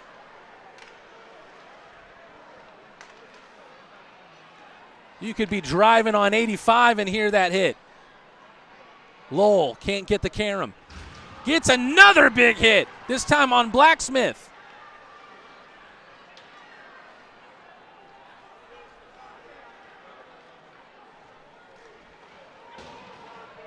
Blacksmith on the forecheck, gets it in the Rock Lobster zone, back at center ice, Win.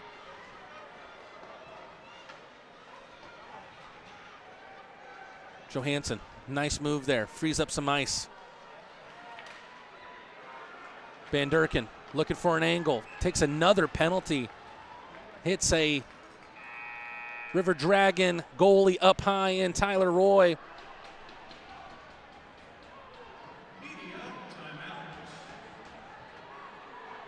Rock Lobsters going back to the quadruple P.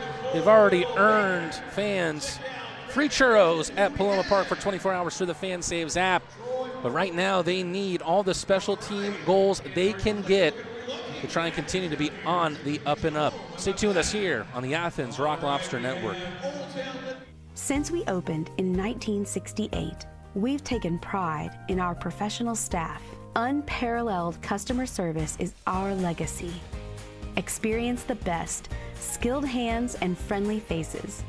At Stanfield Air Systems, satisfaction is not just a guarantee, it's our tradition. Schedule online at stanfieldair.com.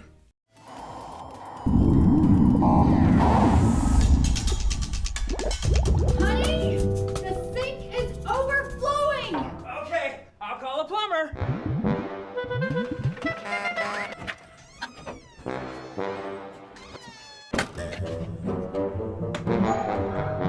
Need a plumber? Need a pro? When you need a plumber, call a pro. Plumber Pro.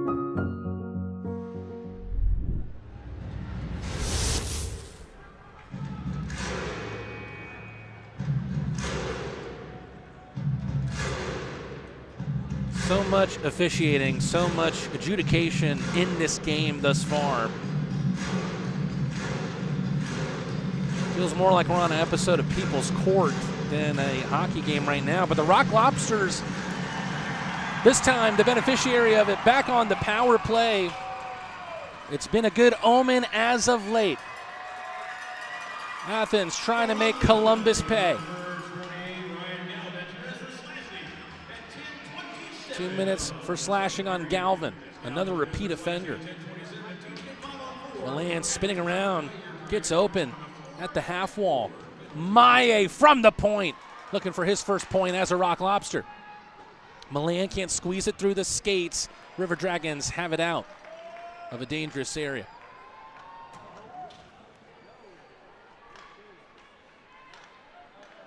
Croucher already scoring one power play goal. I mean, that's just dirty stuff there from Barrow. Rock Lobsters will go back to the 5-on-3. And frustration there from Storjahan, and rightfully so. He never touched the puck.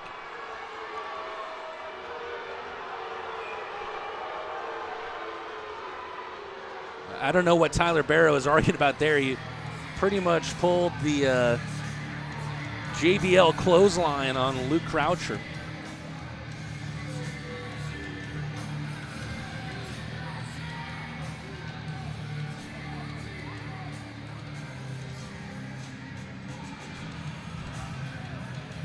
It's almost like a replay of what we saw last Friday. Tons of penalties going back and forth. Rock Lobsters with about a minute 15 of power play time. And actually, it looks like there's 4 minutes up on the board for Barrow.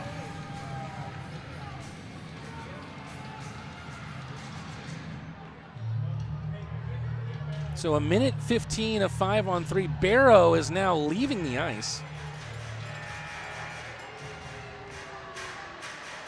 And it's got to be abusive officials, I would think. Maybe he said one of the forbidden 4-letter words.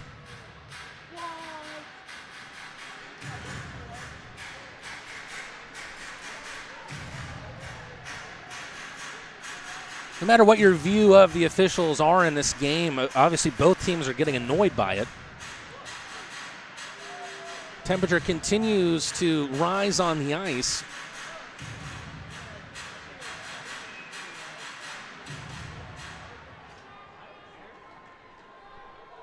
So a minute 15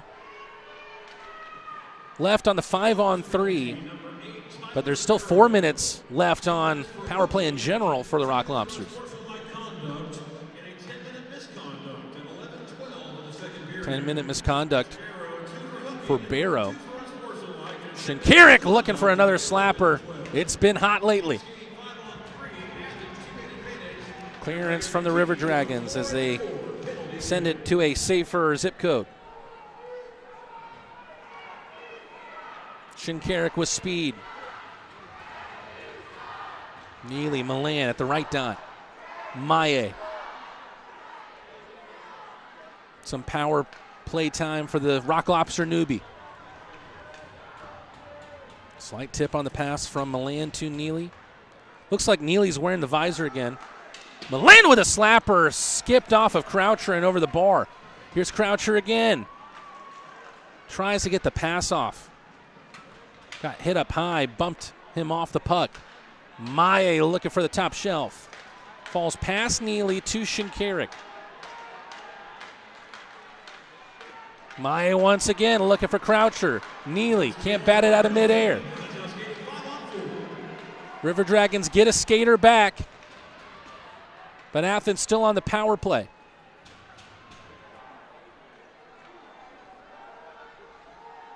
Shinkaruk goes back to the back door. Deja vu. Luke Croucher does it again. It's showtime, baby.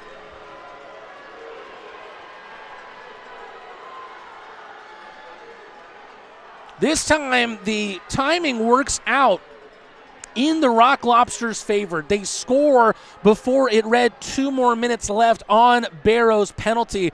So the Rock Lobsters still with 2 minutes of power play time here. Croucher, his second of the night.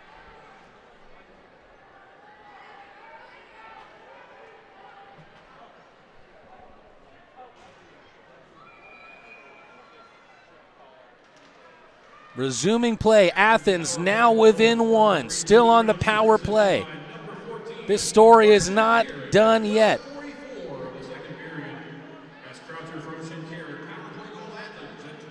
Van Durken.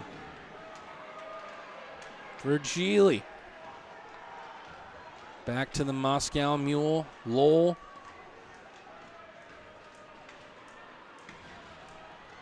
Athens still trying to set up shop. Van Durken takes it away. Kolatarsi. Joe Mack. Right hash marks. Slight deflection from Van Durken out in front. Good save there by Roy.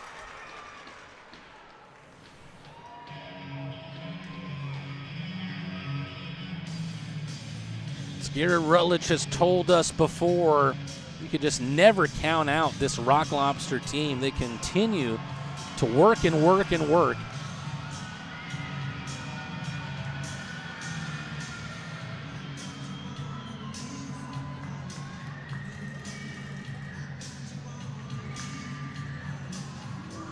They can look at themselves with a whole new lens if they tie it up here.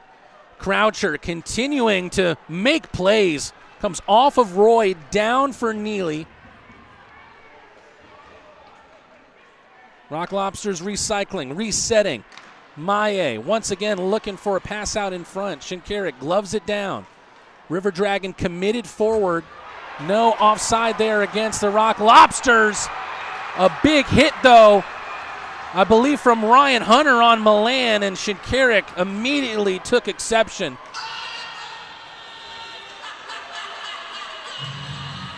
Referees have their hands up. What's it going to be for this time?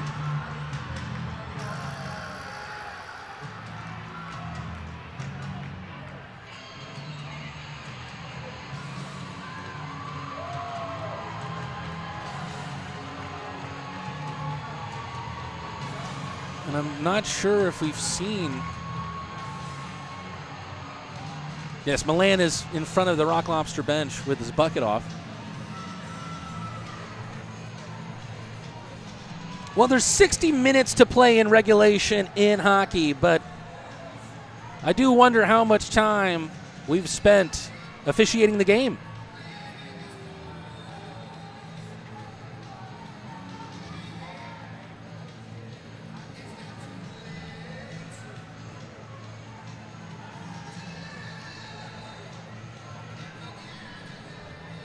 Let's see if the Federal Hockey website gives us any early indicators. So Tyler Barrow earlier was judged for 4 minutes of penalties. Rock Lobsters scored on that one. Looks like Athens has Shinkaruk in the box.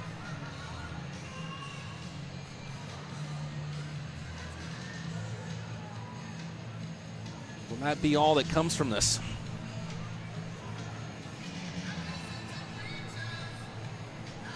No, it looks like Hunter off for 5 minutes. So the power play is not over just yet for the Rock Lobsters.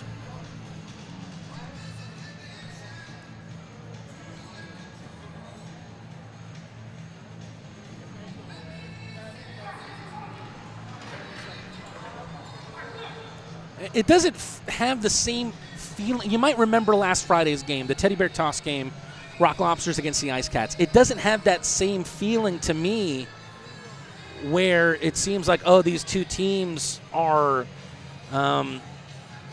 going at it in an extremely physical way until this moment. Shinkaruk trying to get a piece of Ryan Hunter after the big hit on Milan.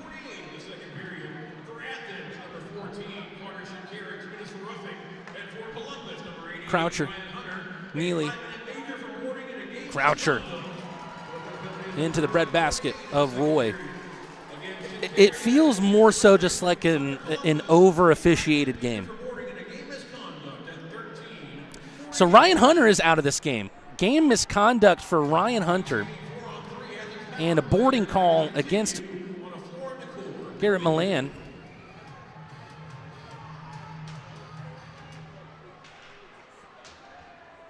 It's good to see Milan still in play. Of course, the Rock Lobsters recently knowing the consequences of a boarding hit like that.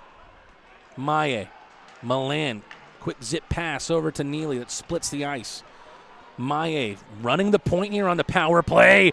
Croucher almost got at the back door again with a slight deflection. He's on hat trick watch. Almost got another one there. Neely down to the ice, loses a bucket. Got the pass off to Maye. And another big-time save from Roy.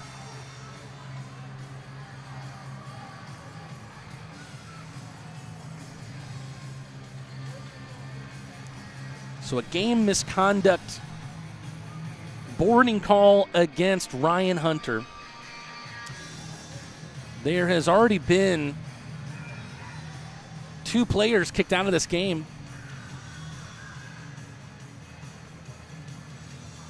Game misconduct for Daniil Glukharyov and also Ryan Hunter. And what they bring to the ice, I think, is kind of 2 similar profiles.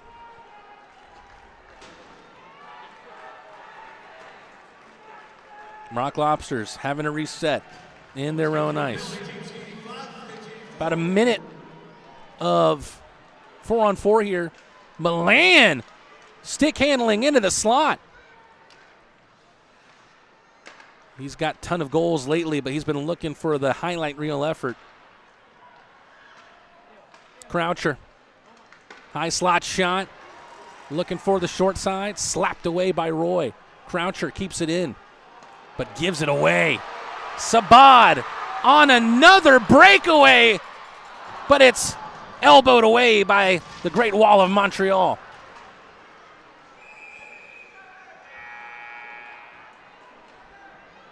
We are going to step aside, this time for the media timeout. We've been stepping aside a lot, haven't we?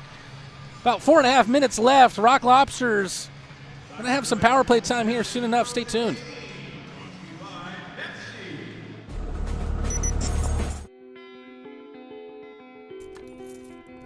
Farm Burger is defined by its mission, its farms, its team, and its family.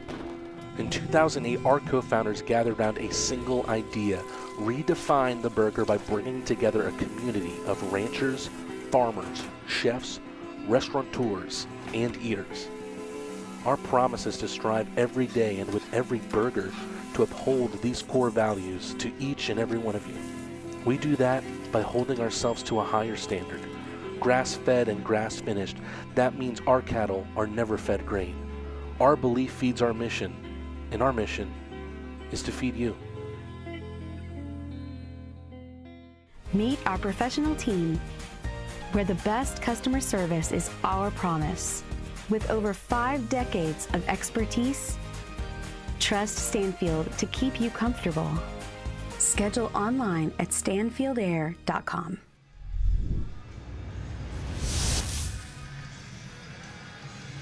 Rock Lobsters will have about 3 minutes of power play time after the boarding call on Ryan Hunter. Still about 20 seconds left of 4-on-4, though, before Carter Shinkaruk will be back out on the ice. I believe the call was roughing against Shinkaruk, taking exception for the illegal hit from Ryan Hunter on Garrett Milan. Captain standing up for his star.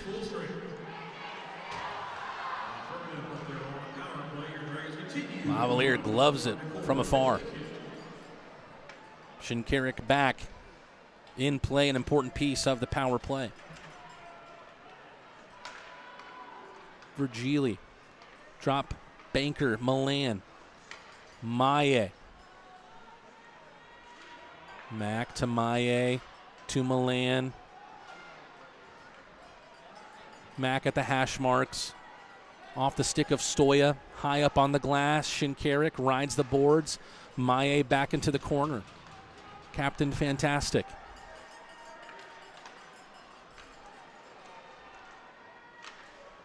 Mac. Shinkaruk casts a spell on it.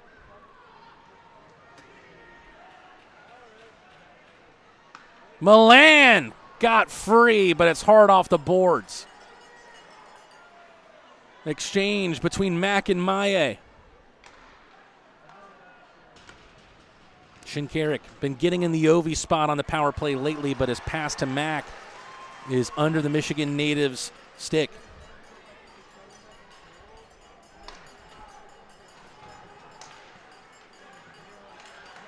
Milan finds a burst of speed. Mack helps it on its way.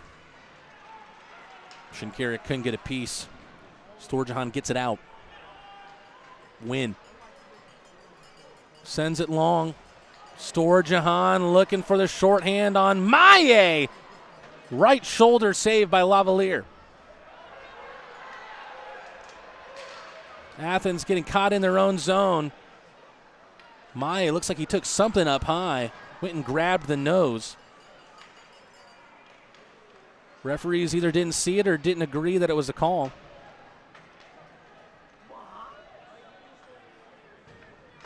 Milan to Lowell.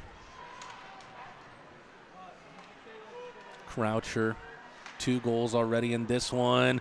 Falls for Van Durken on the backhand! Moscow Mule ties it up!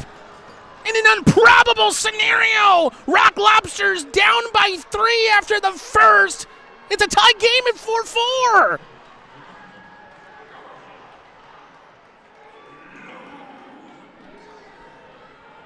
Athens gets it done on the power play once again.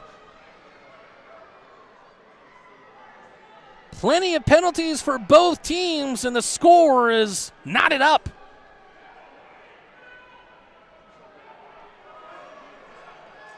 Great work there from Van Durken. The Moscow Mule just rounds the keeper, soccer style.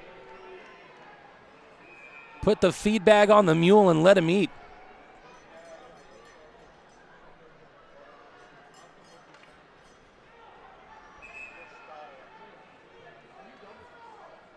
You can just never count out the Athens Rock Lobsters.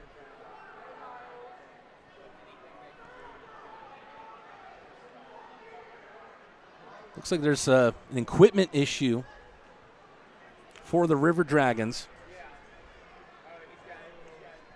And pardon me, it was a major penalty, so the Rock Lobsters are still on the power play.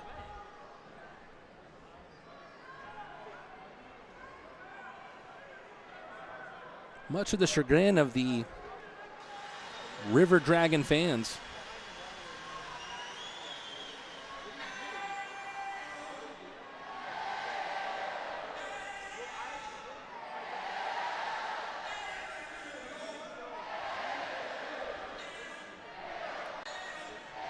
Let's take a look at our generated stats, courtesy of Steven Self.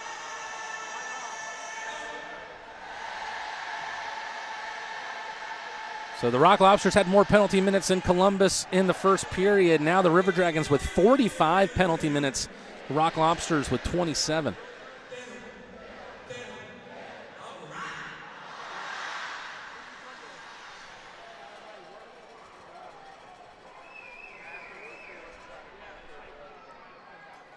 Less than 2 minutes to go.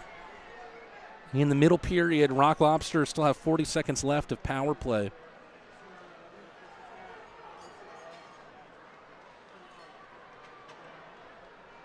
Even when there's not a penalty, just a lengthy stoppage.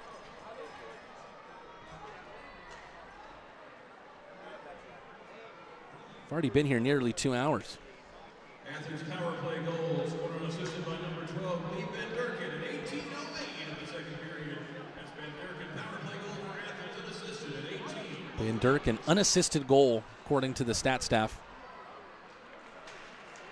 Is there one last rush on the man advantage for Athens?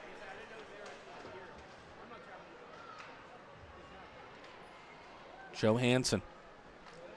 Keep an eye out next week for his lobster tails.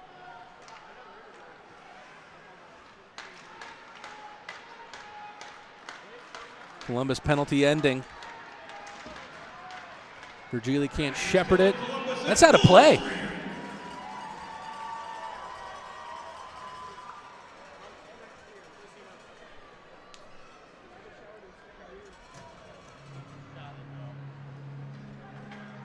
As one penalty ends, another begins. Delay of game for the Columbus captain.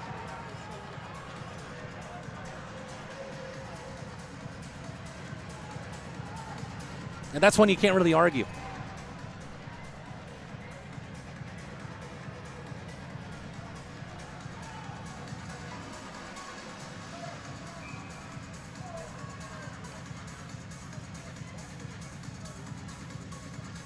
The Rock Lobsters entered this second period down 3-0. Can they find themselves at the end of it up a goal? Last minute of play in the middle period.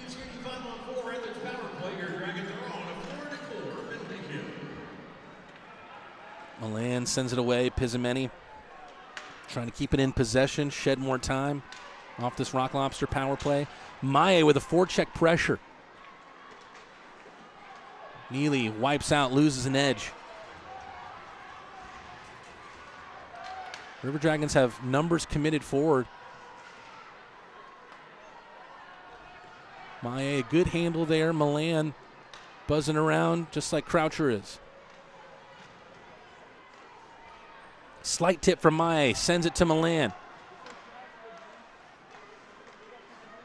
Neely, this time on the near side hash marks. Croucher quickly onto the backhand, loosen the crease temporarily. River Dragons will keep it tied up for now. Carter Shinkaruk with a laser from the red line.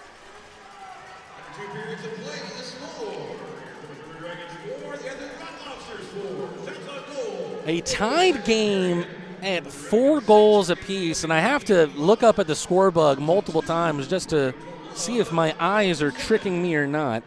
The Rock Lobsters entered this second period after a first 20 minutes that was filled with penalties of their own and 3 goals conceded by them, down 3-0. The officiating starts becoming more in their favor. Rock Lobsters are able to use that and make it pay off. They give up a goal, but still tie things up in the second period. Goals from Croucher, Milan, Croucher again, and then Van Durken, who took it around the goalie to put the cherry on top for the second period that heavily benefited the Rock Lobsters in their comeback attempt. Right now they have come back, and it's going to be a crucial third period. Croucher, 2 goals in this one. He's looking for his first professional hat trick. Will he find it tonight? This is a guy who can do it all, whether it's on the ice, his scoring, his playmaking, his skating, which is just on another level, or off the ice, what he does as a social media personality, the way that he documents his career both at the pro and collegiate level. Luke Croucher was an early Lobster Tales segment. Let's go back into the vault and listen to our Lobster Tales with Luke Croucher.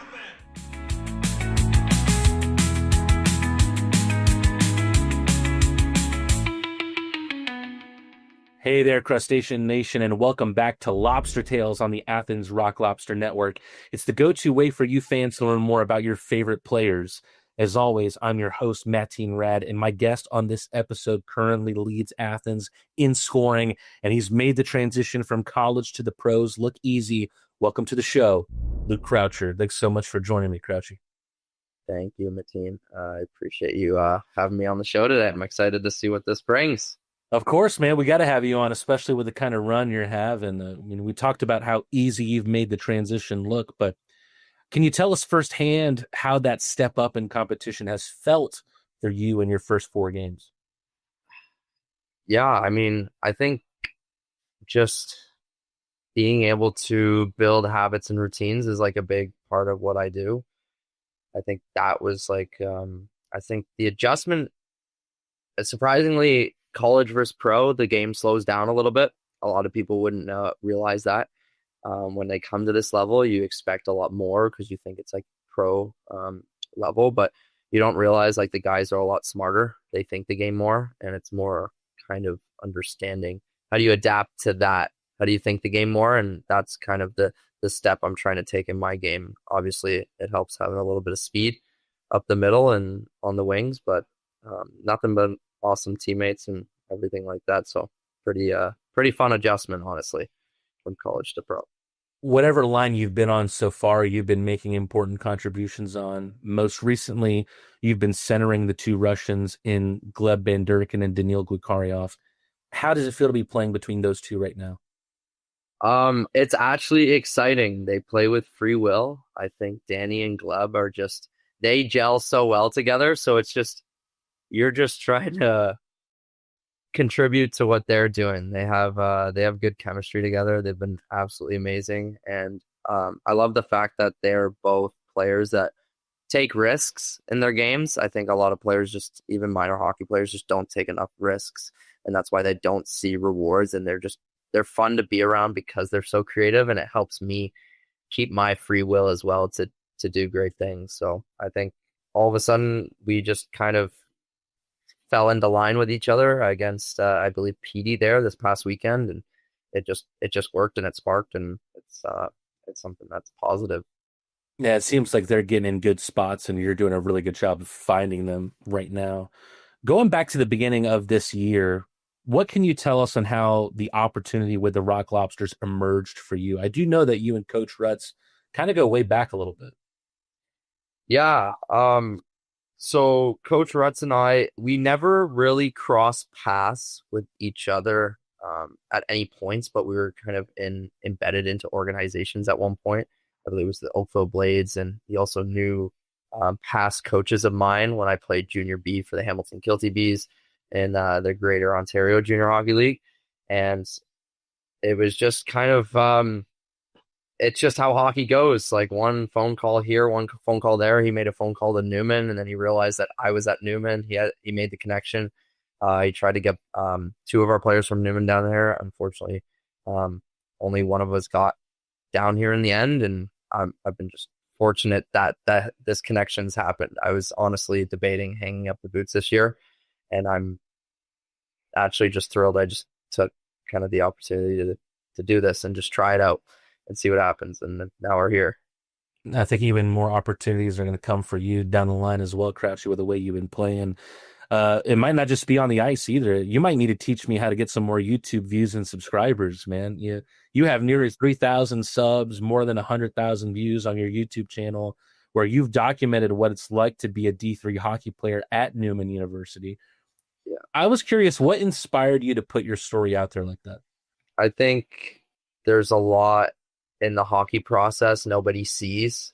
I think when you become a pro, I see NHL players, and I always was like, why can't I just see what they do every day to get to where they are?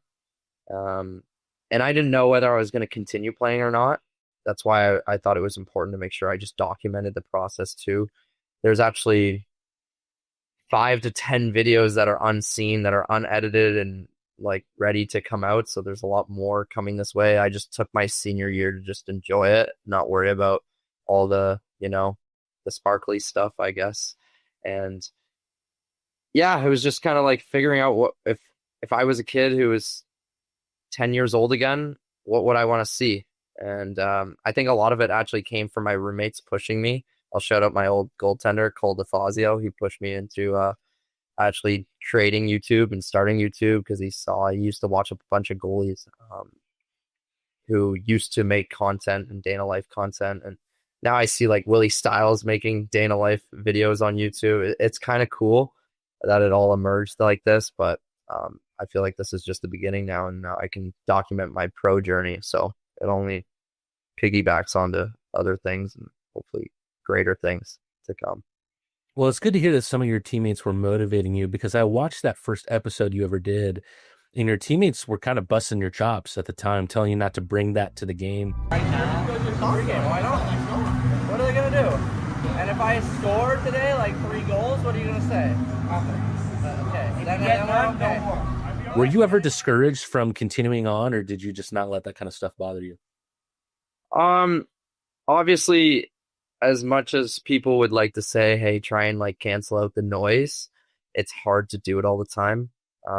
There's going to be players, teammates, coaches, whatever it is, has positive and negative views. And it's just realizing that is, I think, one perspective I had early on in the journey was like, is your regret going to be bigger, or is your fear of judgment going to be bigger? And once I kept reminding myself of that, it's like, okay, just pull out the camera. Nobody's going to care at the end of the day. They're going to chirp you day one, and then they'll realize that it's actually legit when it goes off. So it's trying to getting over that barrier, getting comfortable in front of the camera. It's like they don't see themselves doing it. That's why they kind of push off their own limitations to you or limiting beliefs to you. So that was kind of a big learning curve to me. So now that I'm kind of a little bit more established, it's been helpful, and everyone here has been super supportive of the process and encouraging. And I'm a guy who's very shy when it comes to behind the closed door.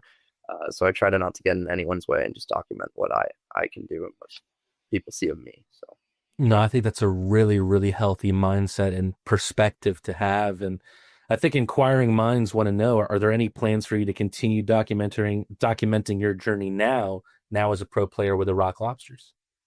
Yeah, so I do have videos. So just like I've got 5 to 10 videos, college embedded videos, I did record our weekend in Indiana.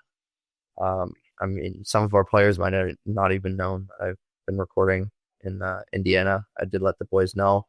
I plan on recording this weekend, our upcoming weekend, our back-to-back against Carolina or Twin City here. So hopefully I can get some cool footage of the rink and stuff like that, and just walking around, seeing fans. And but it's trying to find a healthy medium of like, when do you bring out your phone? When do you not bring out the phone? Obviously, I'd love to have a camera crew following me around, but again, you don't want it to be a distraction either. So that's a big learning curve too, that I kind of have to continue. I mean, that sums up a lot of what you do off the ice. Let's get back to what's on the ice. And Crouch, keep in mind, I've only watched you play now for 240 minutes. But if someone were to ask me what I've seen from you on the ice, I would say, I bet he's really annoying to play against. The way you hunt pucks, you lead the forecheck. Even when you're pushed down to the ice, you get back up, the puck is still on the blade of your stick. I really don't know how you do it. How would you describe the game that you bring to the ice in your own words? Cool question. I mean, I got a mix of, if I were to imagine a player, I imagine 4 players. I loved watching Mitch Marner when he played for the Maple Leafs. I love watching William Nylander, just his skill and his poise, and Nikita Kucherov. Those guys I aspire to play like, that skill, but I also have the grit of wanting to be like Brad Marchand. Everybody hates playing against him, but everyone loves it when he plays for them, plays with them. So just having a combination of that, and just realizing that, hey, you don't know when your last game's going to be, so you might as well put it on the line when you can. I know that I learned a lot in college. We worked like dogs, and shout out to my coach at Newman, Mike Hedden. He taught me a lot for the 2 years I had him, or a year and a half I had him there.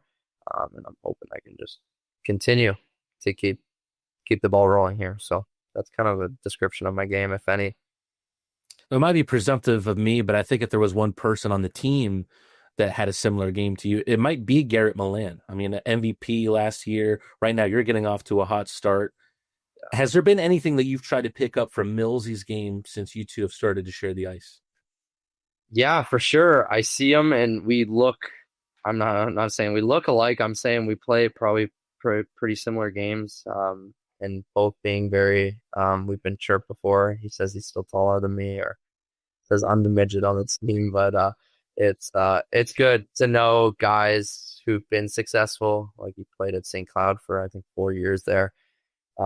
He's played his time in the Coast or the SP, and he's won in different places. And I always try to pick guys' brains, or even just watch them on the ice, what their habits are, what they do with the puck. How do they move off of the puck is more important for me, is seeing what their habits are like. And then just when I get the chance to talk to them, just pick their brains of what their experience was like. What would they have done differently? What would have they continued to keep doing? What would they, still have done today?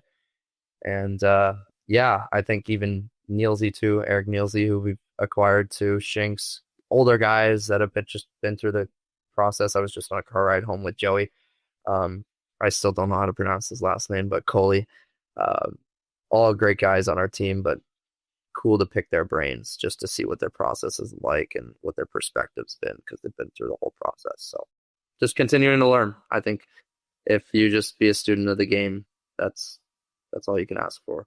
Perfection or progress over perfection. I would tell you that it's Kolatarsi, but I feel like I just ask guys, hey, is this how you pronounce your name? And they just say, yeah, no matter what I say. So I couldn't say for sure if that's the case. But right. Coming off this past weekend, you're just coming off your first ever home game at Aikens Ford Arena. I know there was the scrimmage a few weeks before that, but different atmosphere, of course. What are your first impressions on the atmosphere, the fans, the facility, in the building that I call the Tank? The Tank. I love that. I think that's the first time I've heard that. That's I think it's exactly what it's like to play there. You don't realize you get the SEC type football fans in a hockey arena. We went to Kentucky the other day, or the game Georgia versus Kentucky 2-3 weeks back before we went to Indiana. And to see 93,000 in that stadium, or however many there was too many to see. It's crazy. We almost get that mentality inside the rink. So even if it's just a stick off the glass, people are still learning the game of hockey down here, and just everything that we do is exciting for them. And that's huge for us to know that we have that energy. That's a little bit of the here and the now and the future. Let's get back more to your roots.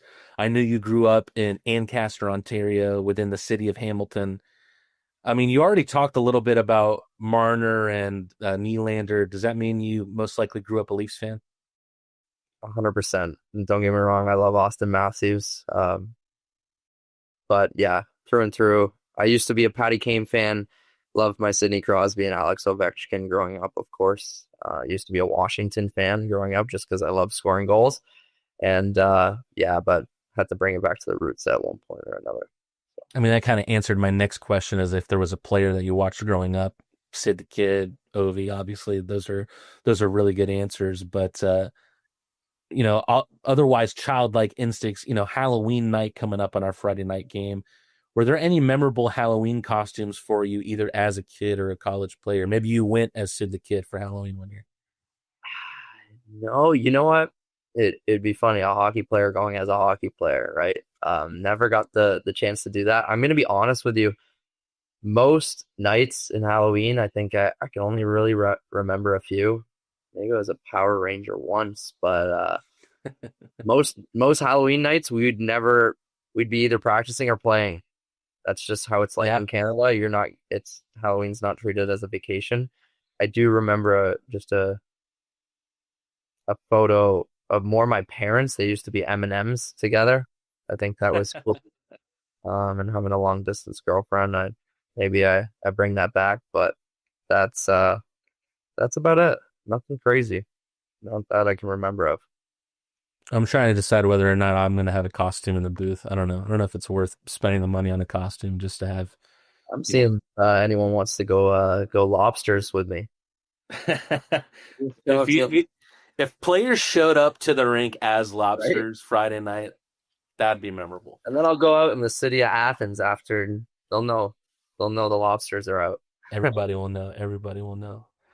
Luke, we're going to play a quick game together. What I want to do is ask you some quick rapid fire questions. You're going to answer those questions with the names of one of your teammates. I'm calling this one Lobster Roll Call. First one I want to ask you, if one of your teammates were to make day in the life content just like you do, whose content would be? This broadcast is brought to you by Thornton Brothers, your one-stop source for janitorial safety and packaging solutions. From restroom soap and protective eyewear to butcher paper and more, Thornton Brothers, they've got you covered.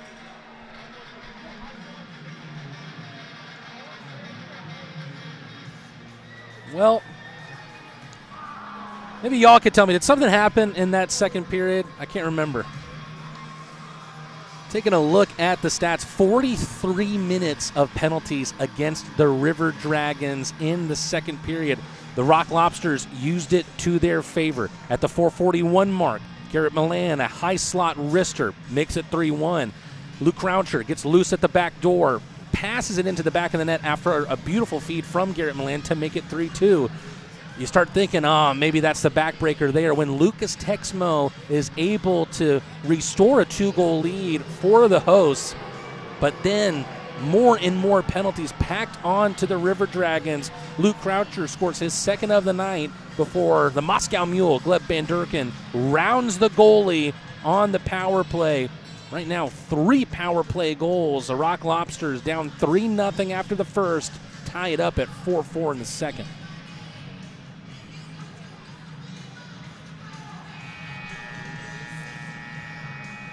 And it looks like they let the penalty clock run during the intermission clock, so someone's going to have to do their research and put the right amount of time back on the board. Looks like it's 50 more seconds on Underwood's delay of game penalty. So Rock Lobsters still on the quadruple P and still an opportunity to take a lead here.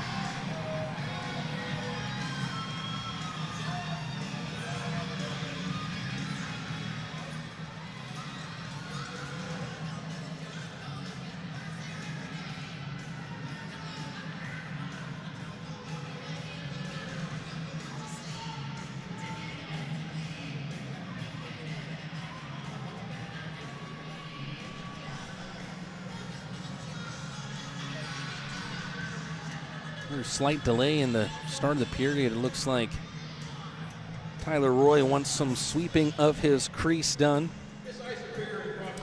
Cody Ross, the River Dragon goaltender, on the bench tonight.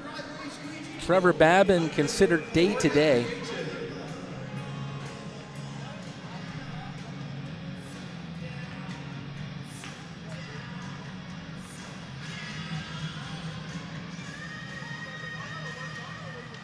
Both teams meeting at center ice. Rock Lobsters about 50 more seconds on the man advantage. Maye off of Neely and into the River Dragon bench.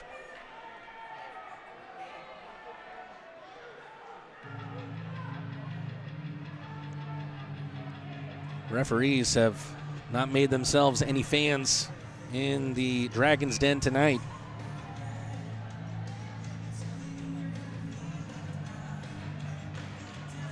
Milan, clean face-off win, draws it back to Maye. Shinkaruk over the point, almost getting to the goal line. Hard off the boards, drops down in front of Shinkaruk, gets hit in the numbers. Puck past Neely to Lavalier. Neely with speed around the net. Neely with speed coast to coast. Around the net. Croucher. Loses a puck on the handle. Neely, left circle. River Dragons get a man back. Shinkaruk's got to get on his horse. His shot blocked. Storjahan trying to refine the lead. Pad save. Great Wall of Montreal. Maye loses it to Texmo. Another save by Lavalier.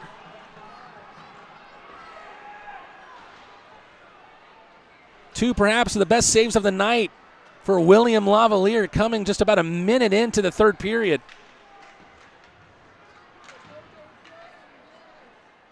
Wynn has to take it back into the neutral zone. Colten into the glove of Lavalier. River Dragons trying to get those shots on goal back up. After the first 20 minutes, the River Dragons had a 12-5 shot on goal advantage. In the second period was the Rock Lobsters, who had the advantage at 22-6.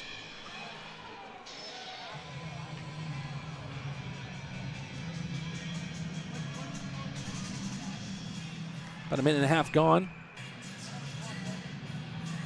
Linesman not happy with the face-off here between Mack and Blacksmith.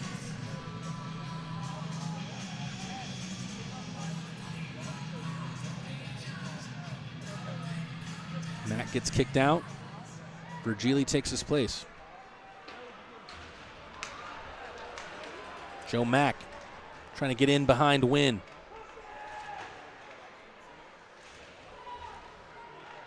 Johansson, left circle, in out of the glove of Roy. Almost popped out for Virgili. Kyle Moore. Left circle shot off of Lavalier. Joel Texmo, one half of the Texmo brothers, the elder of the two. Here he is again. Squished by Johansson. Joetten Blacksmith trying to get a touch of the puck and shoot it at the same time. Picard ahead for Mack. Mack lofts it into the River Dragon zone.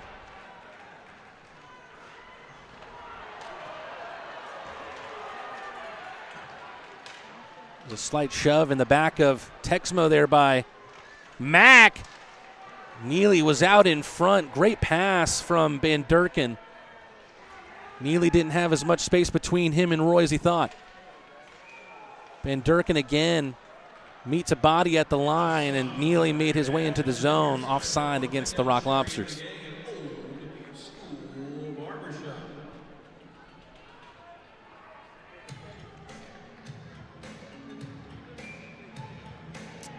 Answering anti-hypocrite in the chat who asked where is Gallant tonight.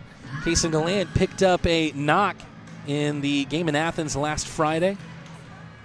Did not play last Saturday in Pee Dee. Also not seeing him tonight. Sounds like we might see KG9 soon here, though. Pizameni. Too hard of a pass toward Underwood. River Dragons could have set up shop. Instead, they're going to have to try and defend this man. The Moscow Mule having the game's last goal right now as it stands. Van Durken wins it back. Neely can't get it to settle on his stick. Around for Garcia. On the weak side pinch. Awkward off the corner boards. Never came to Neely.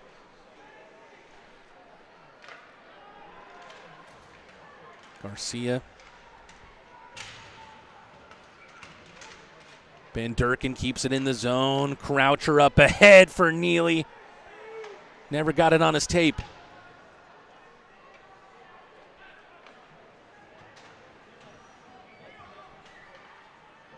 Shinkaruk can't find Milan.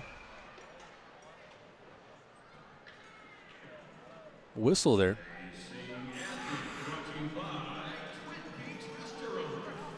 I think it's going to go down as an icing.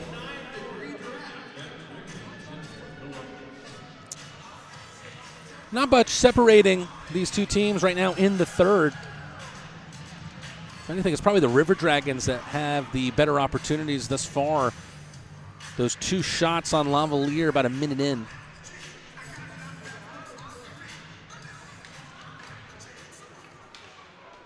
Croucher sprawls out for it, but Dumas will take it away. Offside against the Rock Lobsters.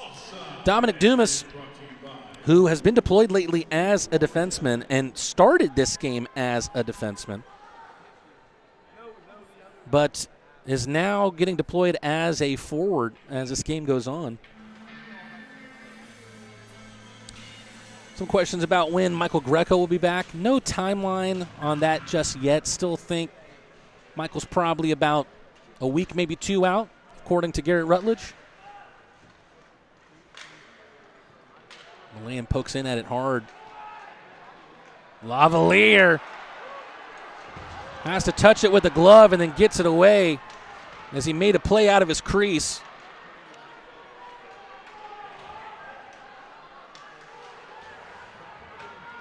Could have been a troubling moment for Lavalier and the Rock Lobsters, but they get away with it.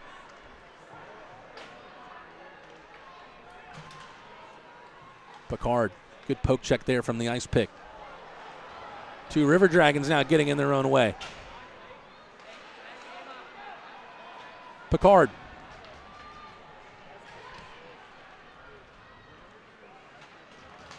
Galvin over to Moore. Just missed the net. Thornton makes a grab with the glove.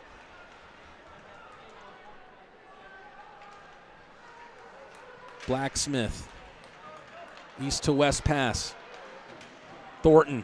Let's go Dragons! Joe Mack up ahead for Virgili.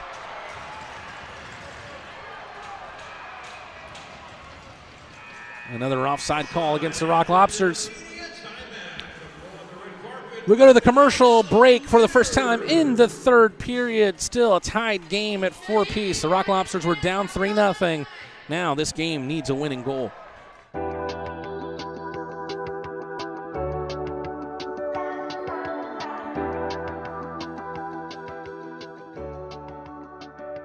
Hi, welcome to Chandler Jewelers. What would you like to learn today? Looking for a new watch, something a little more fast, more precise. Yeah, that one looks like it's seen better days.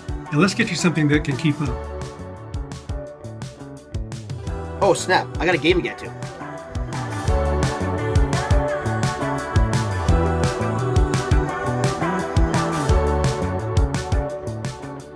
Whew, plenty of time to spare.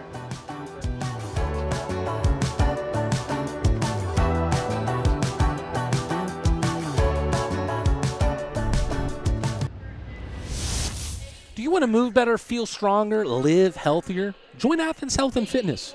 Personal training, results-driven programs, a community that pushes you. Check them out at athenshealthandfitness.com today. No doubt that needs to be my New Year's resolution. Try to get back into the gym. Right now I go about 3 days a week, and I felt it on the drive over here, let me tell you. It was leg day Thursday, and sitting in the car for about 3 hours on the drive here doesn't do the hamstrings any good, let me tell you.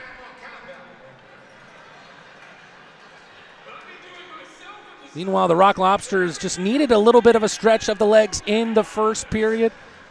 Knocked off the cobwebs in the first 20, scored 4 goals in the middle frame, and we're tied up at 4-piece.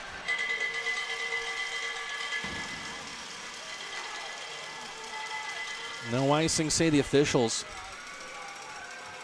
Kolatarsi has to make a quick, clever pass and does to Shinkaruk. Shinkaruk brought down to a knee. Has to quickly make a play here. Skating gingerly is Shinkaruk. Beautiful stick handle there from Virgili. Here's the Swede once again. Tries to toe drag around Thornton. Gets taken down. Looks around for the call. Swede's not going to get it. Virgili. The Swede trying to re-up. Gets the toe drag this time. Can't complete the move on Thornton.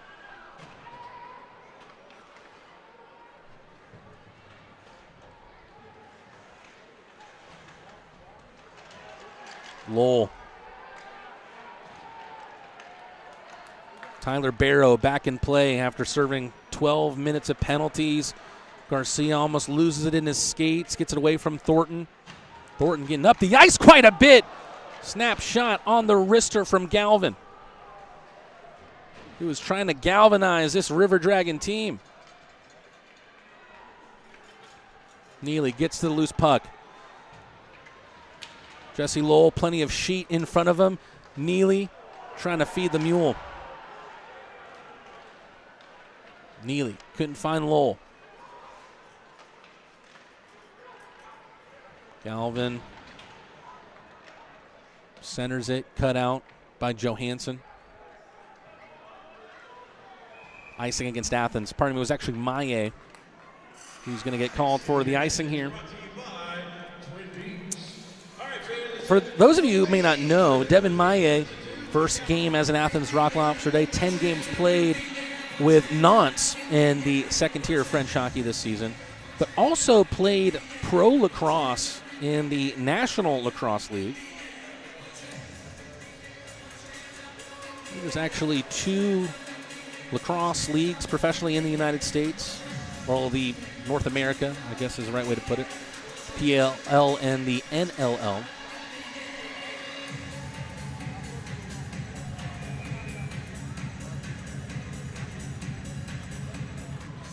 Still looking for a winner in this one. Colten, near side save by Lavalier. Centers it, Lavalier will cover up.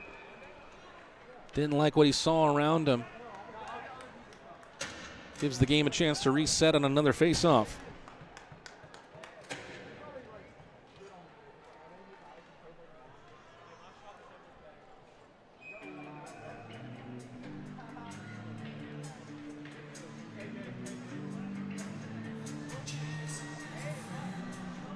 .26 remaining in regulation here.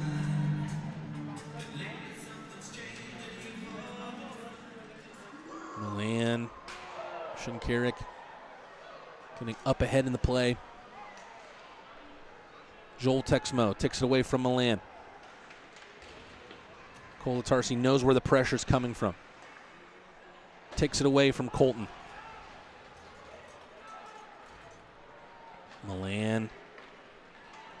Dominic Dumas getting a chance to impress at the forward position. Kyle Moore almost puts it in on his own net there. Milan getting pushed and shoved up high by Thornton. Rather, Joel Texmo.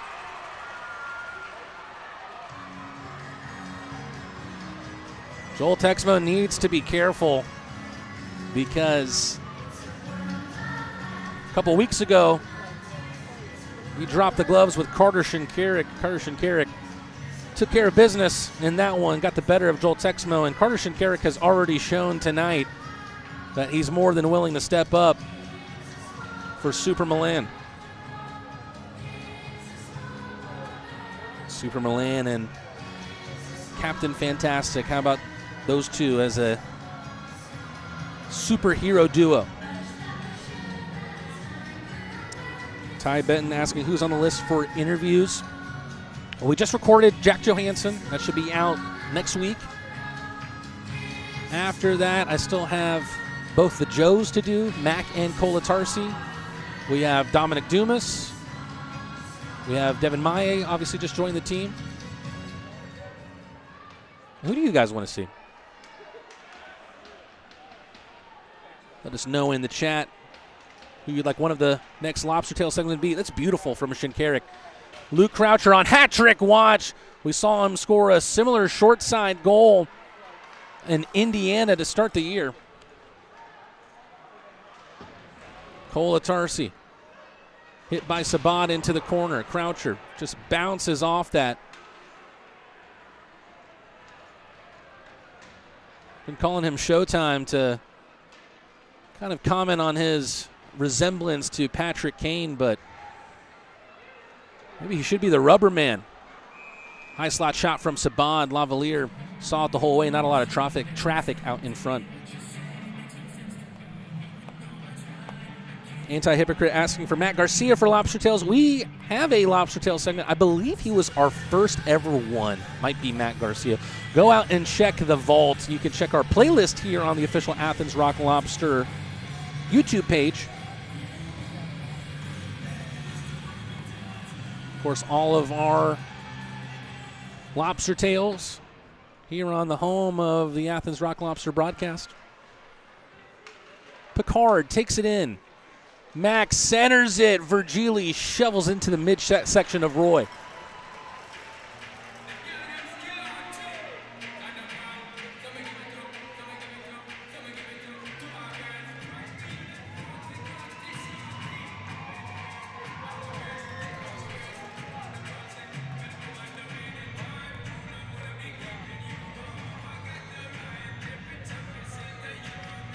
Offensive zone draw for the Rock Lobsters.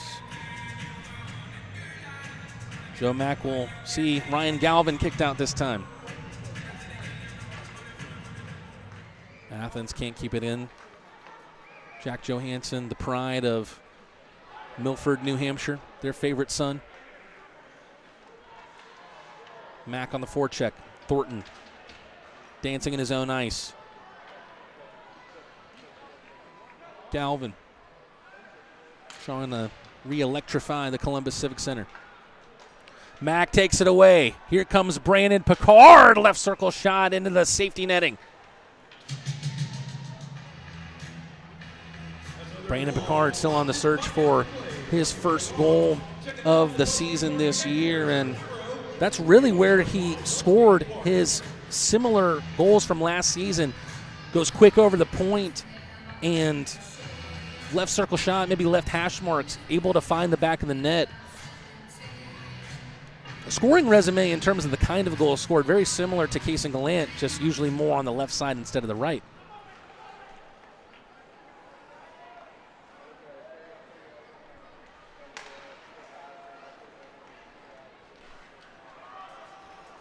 Shinkaruk. One of the questions that we asked about to Jack Johansson was the ability for a defenseman to skate backwards as well as they do going forwards.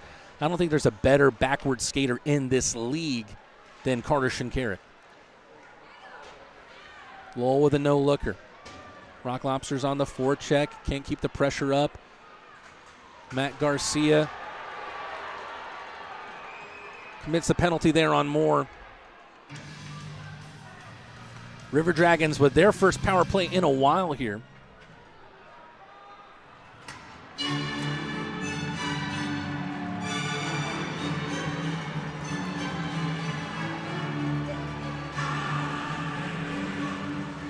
That is a mighty loud hallelujah chorus. And 'tis a season, right?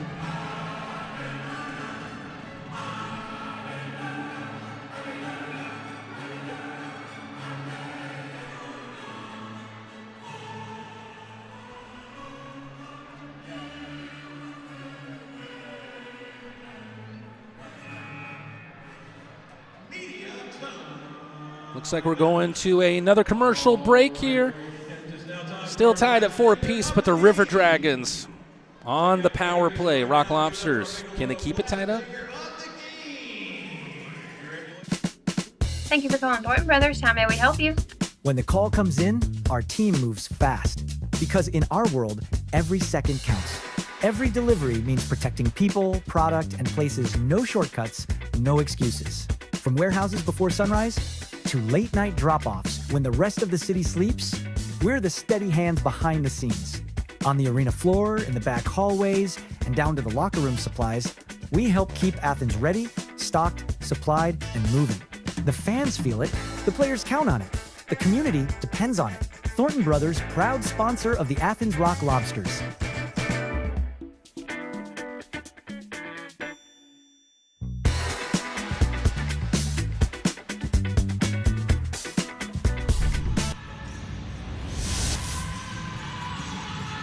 Less than half of this third period to go. And once again, just as it has been the last few weeks, special teams remaining a big part of the story. Rock Lobsters back on the shorthand after the interference call against Matt Garcia.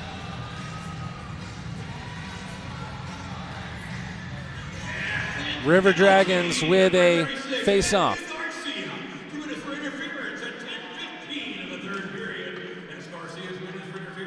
Left circle shot, Moore in, all alone, and it's in.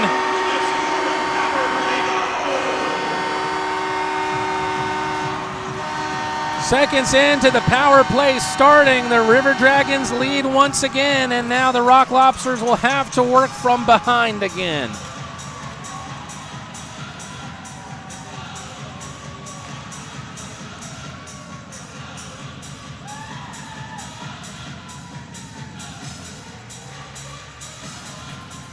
Kyle Moore tied the game on December 12th against the Twin City Thunderbirds. Just his 6th goal of the year after an amazing season last year.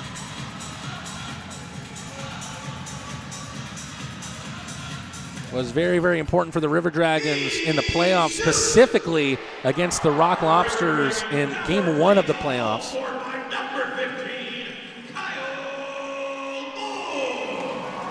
Moore loses sight of it.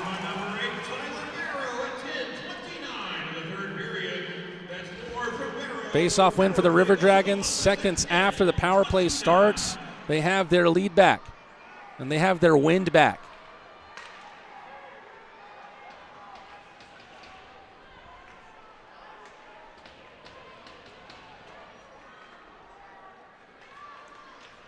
Kyle Moore with just a little bit too much time at the net front. Found a way to beat Lavalier.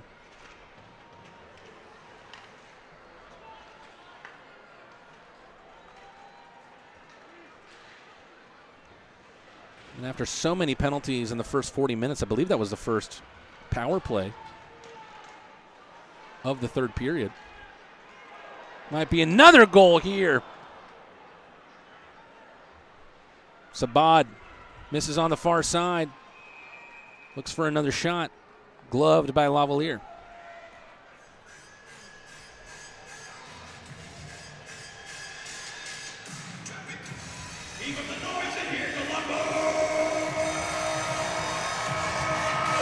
River Dragons now leading 5-4. As it stands, Kyle Moore with a game-winning goal. Rock Lobsters have already fought from a 3-goal deficit. At this point, they wouldn't mind being down 1, but they've got to find the equalizer. Picard offside.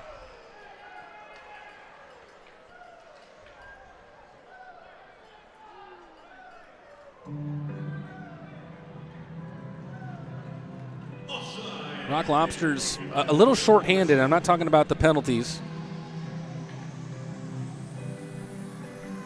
Missing some important pieces.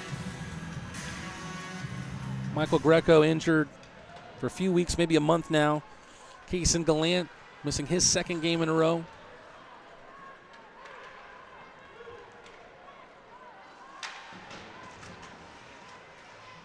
Mack. Maye, left circle shot into the breadbasket of Roy.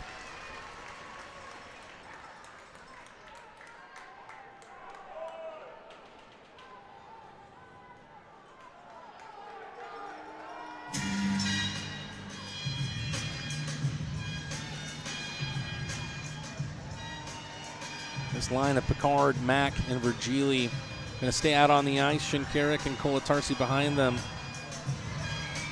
Starting 5 on the sheet. Shinkaruk shimmying before sending a shot towards Roy. Just missed here on the near side. Virgili looking to thread it through. Kolatarsi. Shinkaruk off the board, sends it around. Virgili. Shinkaruk. Another slap shot from him. Blocked by a body.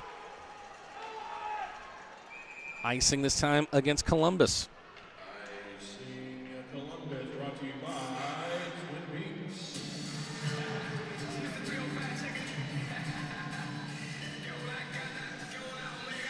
Face off will get sent back down.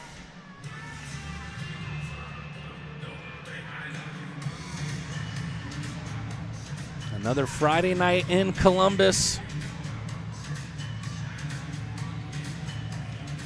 Rock Lobsters looking to tie it up once again after they were down 3 goals after the first 20 minutes. Lowell. Shot comes right back to him. Past him to Shinkaruk. Van Durkin.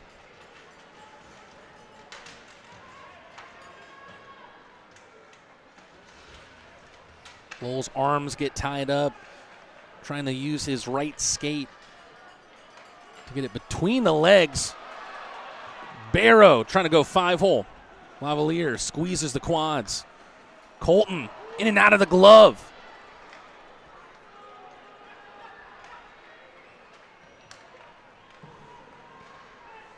Here's Colten again.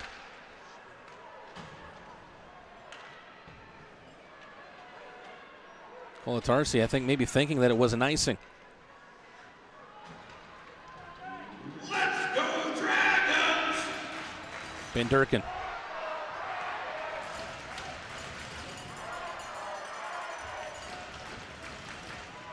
Neely.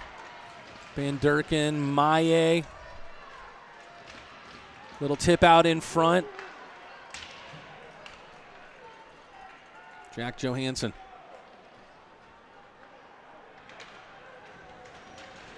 '91 on '91 hit there. Pizzameni into the back of Johansson. Croucher pirouettes at his own point. Athens resetting, recycling, unable to do so. Bizimeni with a poke check on Johansson. Blacksmith.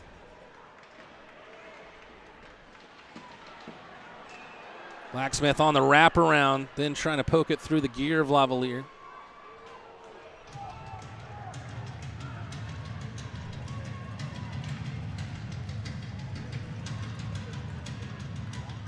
Time is running out, but there have been some maybe not last gasp goals for the Rock Lobsters in games this year, but look no further than last game. Able to tie it up on the shorthand at 3-3 against the Ice Cats, go on to win 5-3 after being down 3-1 in the first period.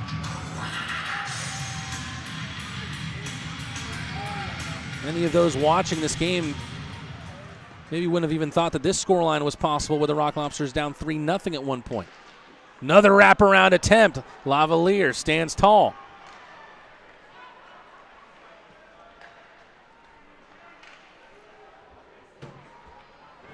Approaching the final 5 minutes of play.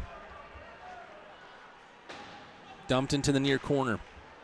Shinkaruk chops it away.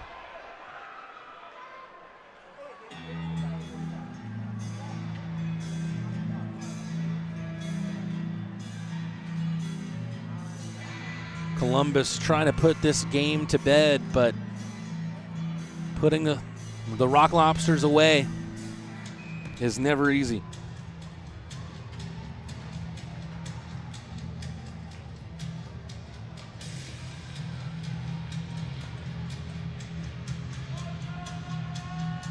Someone's saying that Carter McPhail signed a contract with the Greenville Swamp Rabbits. I've been trying to get clarity on that myself. I think it might be a clerical error because all of my other materials have been saying that it's a loan. The water bottle falls on Lavalier's back after the shot from distance.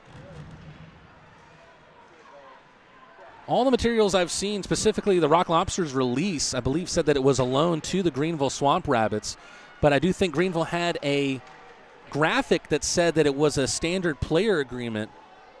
We'll see if we can get some clarity on that in the upcoming days. Picard. That one's in! Joe Mack sweeps it in. We're tied at 5-5.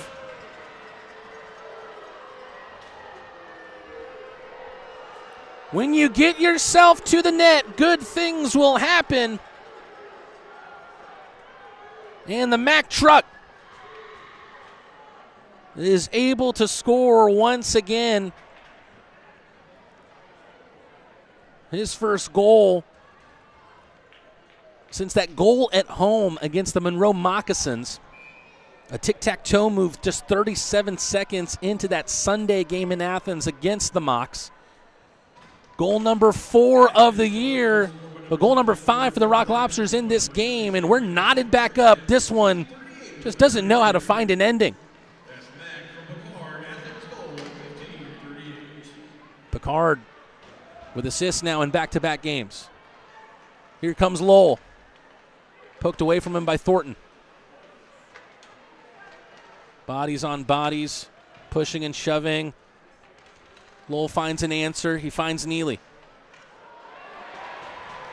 Thornton. It was Lowell who initiated the hit, but Thornton got the better of him there. Here's Thornton again.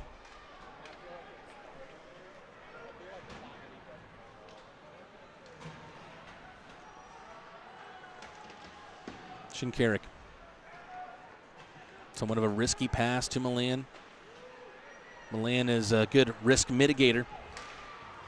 Shinkaruk, good poke check. Colten gets it on his tape. Blacksmith slaps it up ahead. Moore, who scored to make it 5-4. Stick pops out of his hand as he takes a hit up high. Shinkaruk drops it. Trying to cash in some Milan money.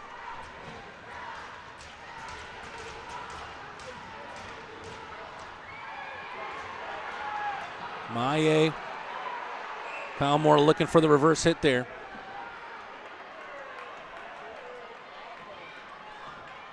I think I saw the signal for cross-check there. Devin Maye will go into the box, pleading his case, but the Rock Lobsters will go back on the shorthand. This feels like a crucial point in this game, a late-stage power play for the River Dragons as Maye gets called for interference.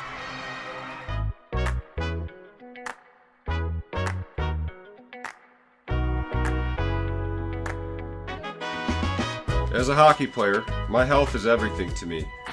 When I got injured, I didn't just worry about missing games. I worried about my future in the sport I love. From the moment I met you and your team at Athens Regional, you gave me confidence. Your expertise, your care, your support, it all reassured me from the very start. Because of you, I've been able to recover, rebuild, and get back to playing the sport I love. Can't thank you enough for what you've done for me and my future. Your help means the world to me, and I'll always be grateful for your part in keeping my dream alive. Thanks to Dr. Graff and Athens Regional, I get to keep playing the game I love.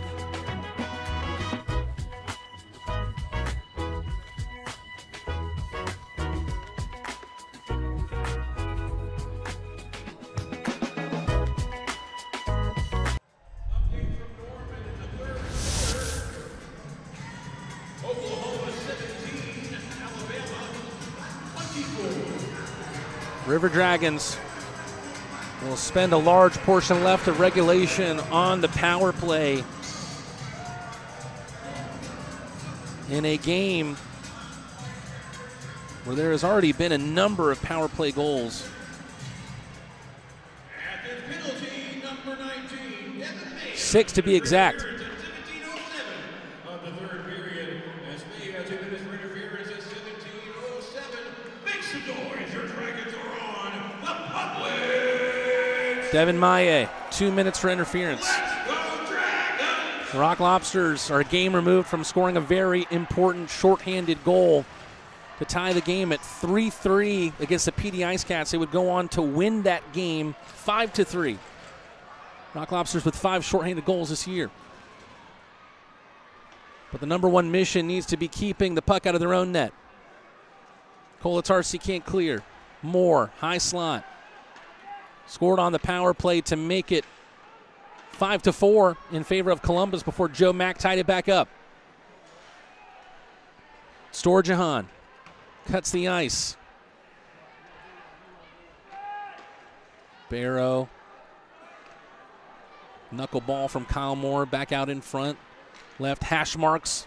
Deflection there from Moore on the shot from Barrow. 50 seconds left on this Columbus power play. Giveaway. Milan 2-on-1 with Shinkaruk. Opts for the shot himself, saved by Roy. Milan fighting for all he's worth. Croucher fakes the one-timer, shot through traffic. It hits a body.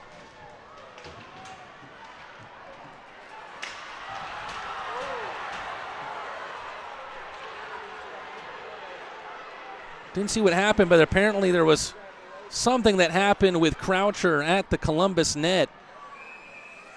14 seconds of 5-on-3.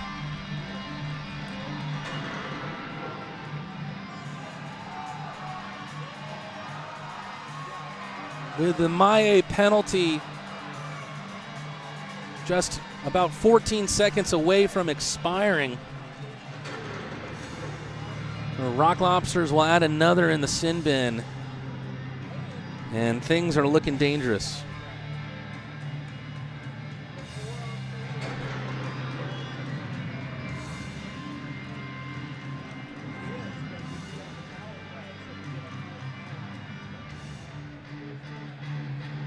Got a timeout here, I believe called by Columbus. Head coach Jerome Bichard. Both head coaches pulling out the whiteboard.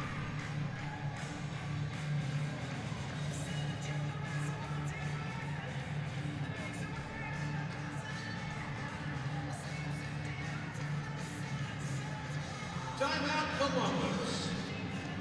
Luke Croucher, 2 minutes for roughing.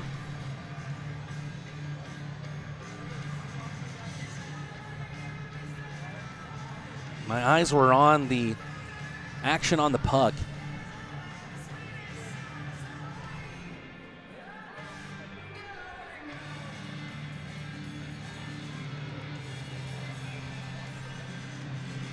I want to thank the more than 400 of you that are tuning in on both YouTube and Sportfy. This game is nearing its end in regulation. The Rock Lobsters trying to hang on 5-on-3, but if you haven't already, make sure you like the stream, subscribe to play a part in our world-famous chat, and ring the bell to stay notified of all future Athens Rock Lobster content. Make your home feel brand new. Dalton Carpet One has the flooring you've been dreaming of. Visit DaltonCarpet1.com today and step on to style. The Rock Lobsters have 4 goals. They've won fans the Freddie Score with 4 free mini Sunday. Check fan saves on how to redeem, but we're also looking for the Andy's drive back offer. The Rock Lobsters get the win here. Shinkaruk can't send it down. Storjahan. Milan, Lolan, Shinkaruk. The 3 men here on this 5-on-3 shorthand. Whiff on the shot. Devin Maye is back on the ice. Lowell can't find him. How about that if Maye got on the break? Scored a very, very important goal in his first game. Storjahan laser towards the top shelf, misses out. Lowell can't turn with the clearance.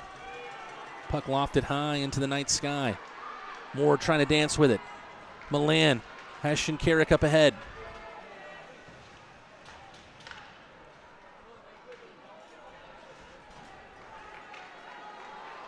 Still a minute left of power play, but 10 seconds left in the game.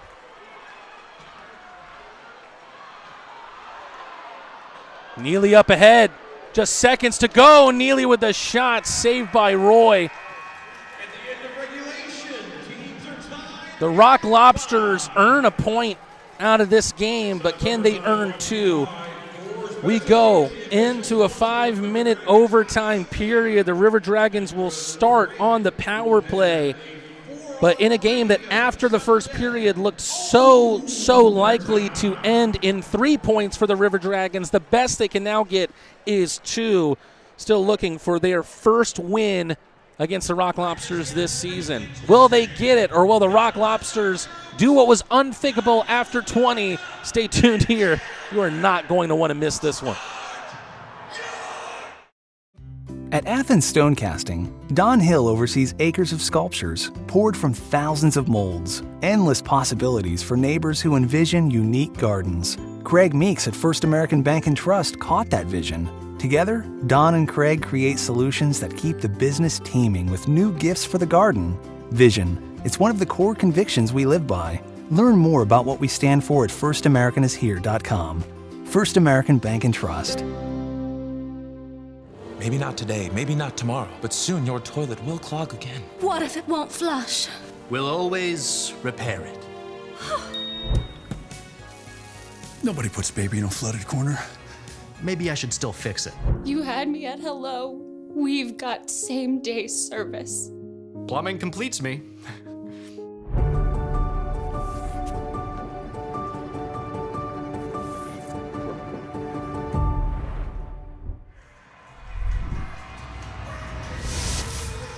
Five minutes of overtime.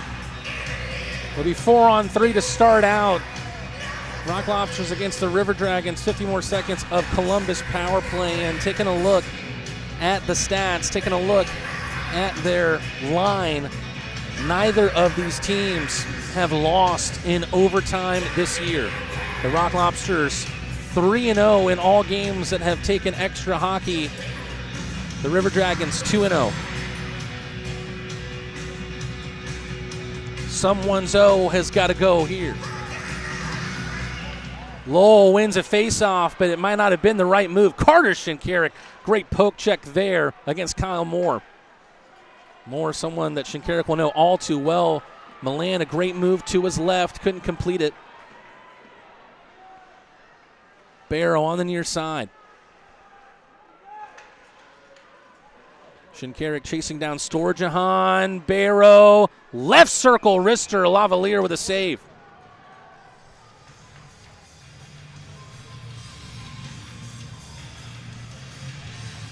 Athens just needing to ride the wave, at least get this shorthand deal with, and get back to even strength. Give yourselves the better chance. Thornton. Barrow once again. Got the scoring started on the night. Can he finish it off? Lavalier with another save. Columbus carving out their chances, 4-on-3. Rock Lobsters will change personnel. Shinkaruk staying out on the ice, but now Mack and Neely joining him. Lowell and Milan making way.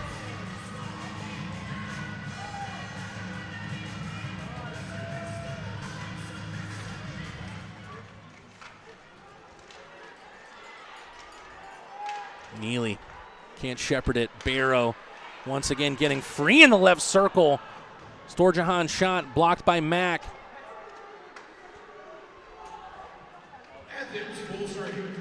Rock Lobsters back at full strength. Shot out of the glove of Lavalier. Puck behind the net. Shot deflected to the end boards. Thornton stops it with a skate. Croucher can't poke it away. Thornton, left circle.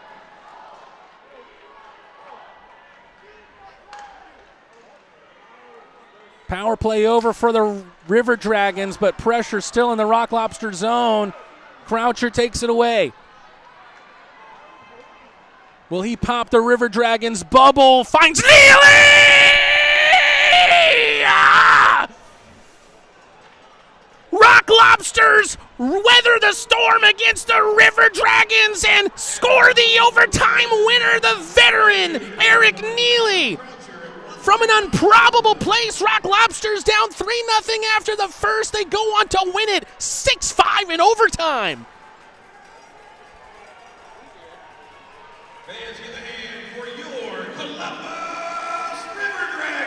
Rock Lobsters leave the ice. The victors, the River Dragons, beaten in overtime for the first time this year. Athens makes it 8 straight. Don't it feel great?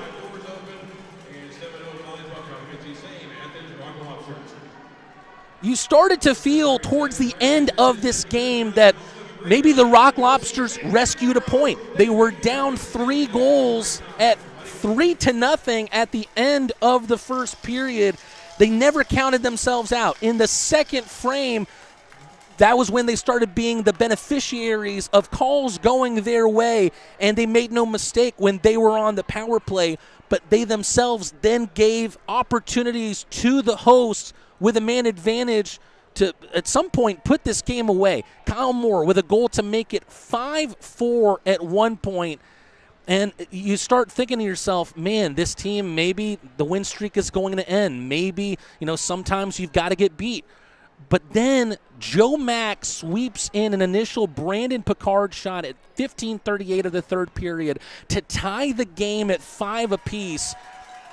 Rock Lobsters go into overtime, down a man on the shorthand, are able to kill it off down 4-3. Croucher gets back out on the ice, had an amazing game all game long, and then ends up making the final play, cuts the ice to Neely, and Neely with that shot, with that quick release, the veteran ends the game. That man is absolute nails, is Eric Neely, the overtime winner. Athens leads 6-5, and they remain undefeated in overtime and take their total point tally on the season to 50.